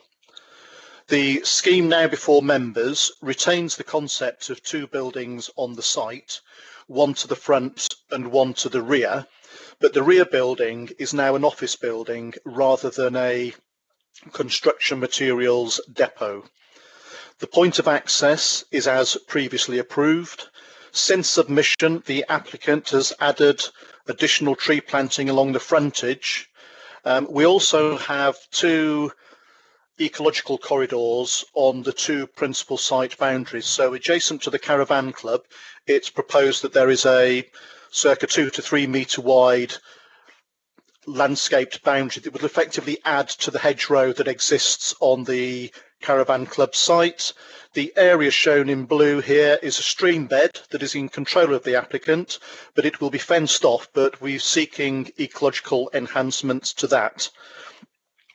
Following the publication of the report, the applicant has provided the information that would have been required by condition 11, which was an increase in the number of disabled spaces, which you can see here and here, and 2 further electric spaces, so that each building has both dedicated disabled and electric bays. Also the provision of motorcycle bays and here covered cycle parking. So condition 11 is no longer required, and that is the first part of the urgent update.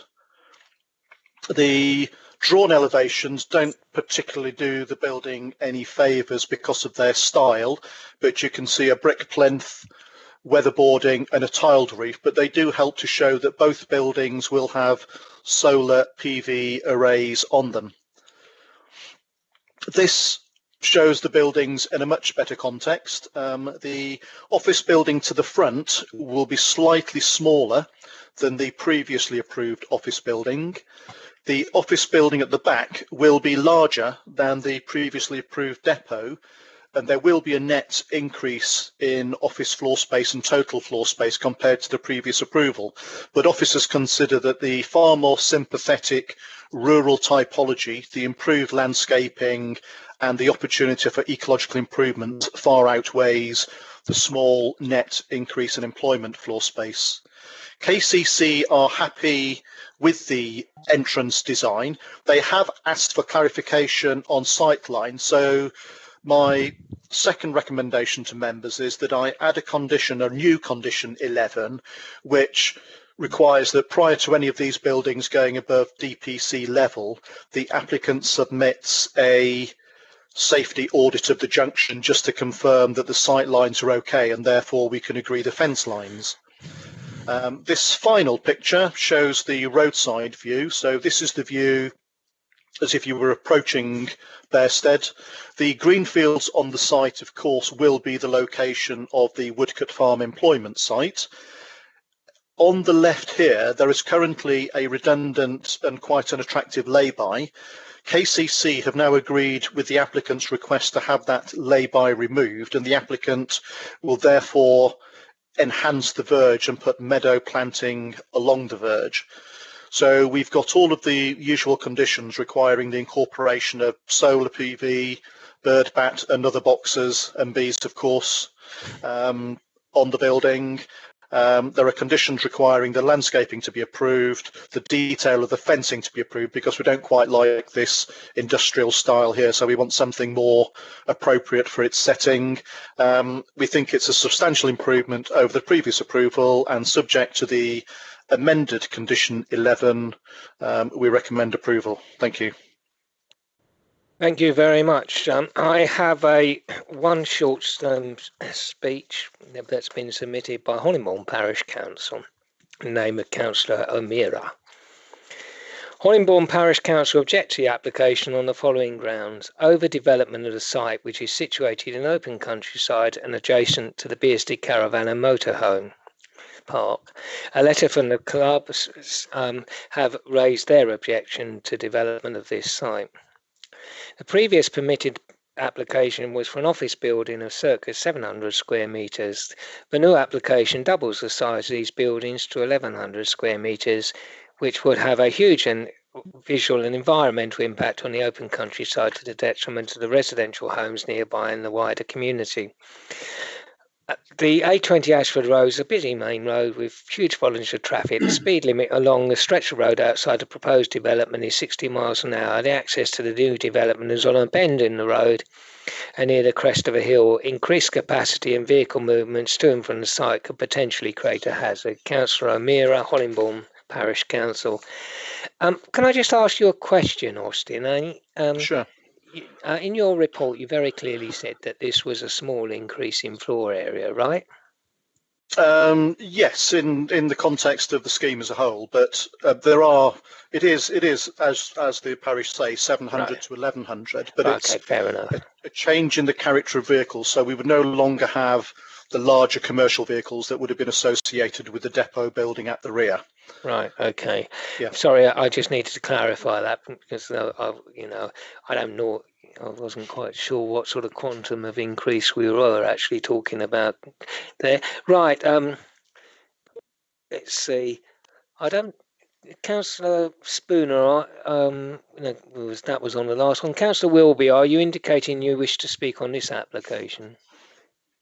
Yeah, I've read the papers, I've looked at the design. I did quite like the design of the old building, to be honest. But this site at the moment is an eyesore, I think. To be honest, I've driven past it on many occasions. You are going to get the industrial site across from it eventually. I'm guessing at some point they will talk about reducing the speed outside it when that industrial unit goes in, because you'll have to with the big lorries coming out. So I'm mindful to propose that we approve this on the officer's recommendations with those amendments that he proposed. Is that seconded? I'll second that. Would you like to speak now, Councillor Spooner? Yes, I'd just like to say I think this is a good scheme. This site has been an eyesore for too many years, and I very much welcome it, and I'd love to see it approved as per the urgent update and the amended condition number 11. Thank you very much. Councillor Powell, please. Did you wish to speak? Yeah, thank you, Mr. Chairman. I mean, I can remember when this site first came to planning, and I sort of objected, but I objected on the grounds of the cars that are doing 60, 70 miles per hour going past outside. But I understand that there is going to be the highways are going to be looking at something to improve that. And given what's going on across the road, well, I think the work will start on that fairly shortly. It looks very, very pleasing to the eye. And so I will just go along with the rest of the members, Mr. Chair. Thank you. Thank you very much, Councillor Powell. And so the final word on this application, I think, goes to Councillor Mumford. Well, I also was involved in the first one, and this is a massive improvement on what was put forward before. The only observation I've got, you've got this lovely wildflower meadow drawn in the front of it. to manage that correctly, there needs to be a management plan. Are they just? Is there a management plan for? Yeah, I'll stop there. Question. Answer, Chair, is Kent County Council have agreed a maximum twice yearly cutting regime to a certain height. So the applicant will meet the responsibility of initially providing it. KCC will then have agreed that they will manage it as part of their management of the continuous verge along that section. Can't say that reassures me, given how keen KCC are to actually overcut verges. It doesn't reassure me, because if you've got a wildflower meadow, you cut it at a certain time in the year, once a year, and remove it, the cuttings. That's how you manage a wildflower meadow. Not cut it twice a year. You shouldn't be. I think. Can we look into that further, Austin? Can we have delegated powers to explore that further? Because I'm not. We can, Chair. As part of the management plan, we can ask that there's clarity on that, and I'm sure KCC will sign up to it. They did. I can't remember the particular height, but they did confirm that they would only cut to a certain height. I think I'll make sure the removal is in there. I mean, I'm so familiar with them not doing what they've said on these things in the past. Councillor Wilby, on this, I'll call you back at this point, as you have some knowledge of these things. Yes, no. Well, also I remember the actual loose greenway that was planted up by KCC with a load of wildflowers, and the contractors cut it at the wrong time of year, as we've just all discussed. So, could the officer actually seek a monetary contribution from the development to actually for KCC to actually manage this, so that we can actually KCC, that'd be their argument, they can't afford to cut it at the right time of year. Yeah. So I'm not making a condition, I'm just saying can you I think we need to try and explore this further, Mr. Mackey. I'm not comfortable with what the level of security for that verge. Yeah, just to be clear, Chair, the verge isn't necessary in order to make the development. No, but it's very pretty, and I'd like to keep it. It is indeed, Chair. So under a Section 278 agreement, the applicant will be expected to cover the cost of the removal of the existing lay-by, and therefore the condition its reinstatement. I don't think within the planning application we could ask for a contribution towards maintenance of that, but we can certainly, under delegated authority, investigate that further and ask that there's an agreement between KCC and the applicant that is incorporated into the final ecological strategy that we would need to approve. Yeah, that should be sufficient. Okay, Thank you very much. Right, members, having sorted out that minor issue, can we now proceed to the vote on the amended recommendation with that further work to be done by Mr. Mackey? Right, Ms. Park, if we can take the vote, please. Thank you, Chairman. Councillor Atkinson. 4. Councillor Brindle. 4. Councillor Chapeltay. 4. Councillor English. 4. Councillor Eaves. 4. Take it, Councillor Harwood still not with us. No. Councillor Kimmants. 4. Councillor Mumford. 4. Councillor Powell. 4. Councillor Spooner. 4. Councillor Vizard. 4. And Councillor Wilby. 4. Thank you, Chairman. Thank you, members. What's the score, Mrs. Snook? Thank you, Chairman. That was 11 for, none against, and no abstentions. Thank you very much. That brings us on to the last item on the agenda, the appeal reports. Mr. Bailey.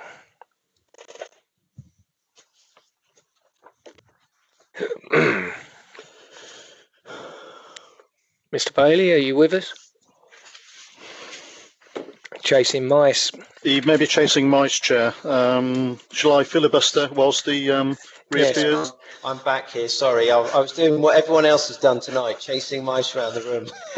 We really should get this done as an Olympic sport. Britain would be wonderful at it, right? We should do. I'm quite happy if Austin wants to go through. I was just going to raise item 6, and that was a sort of member overturn. I've got the members did have a concern that it led to a cramped form of development that would be harmful to the character and appearance of the street scene.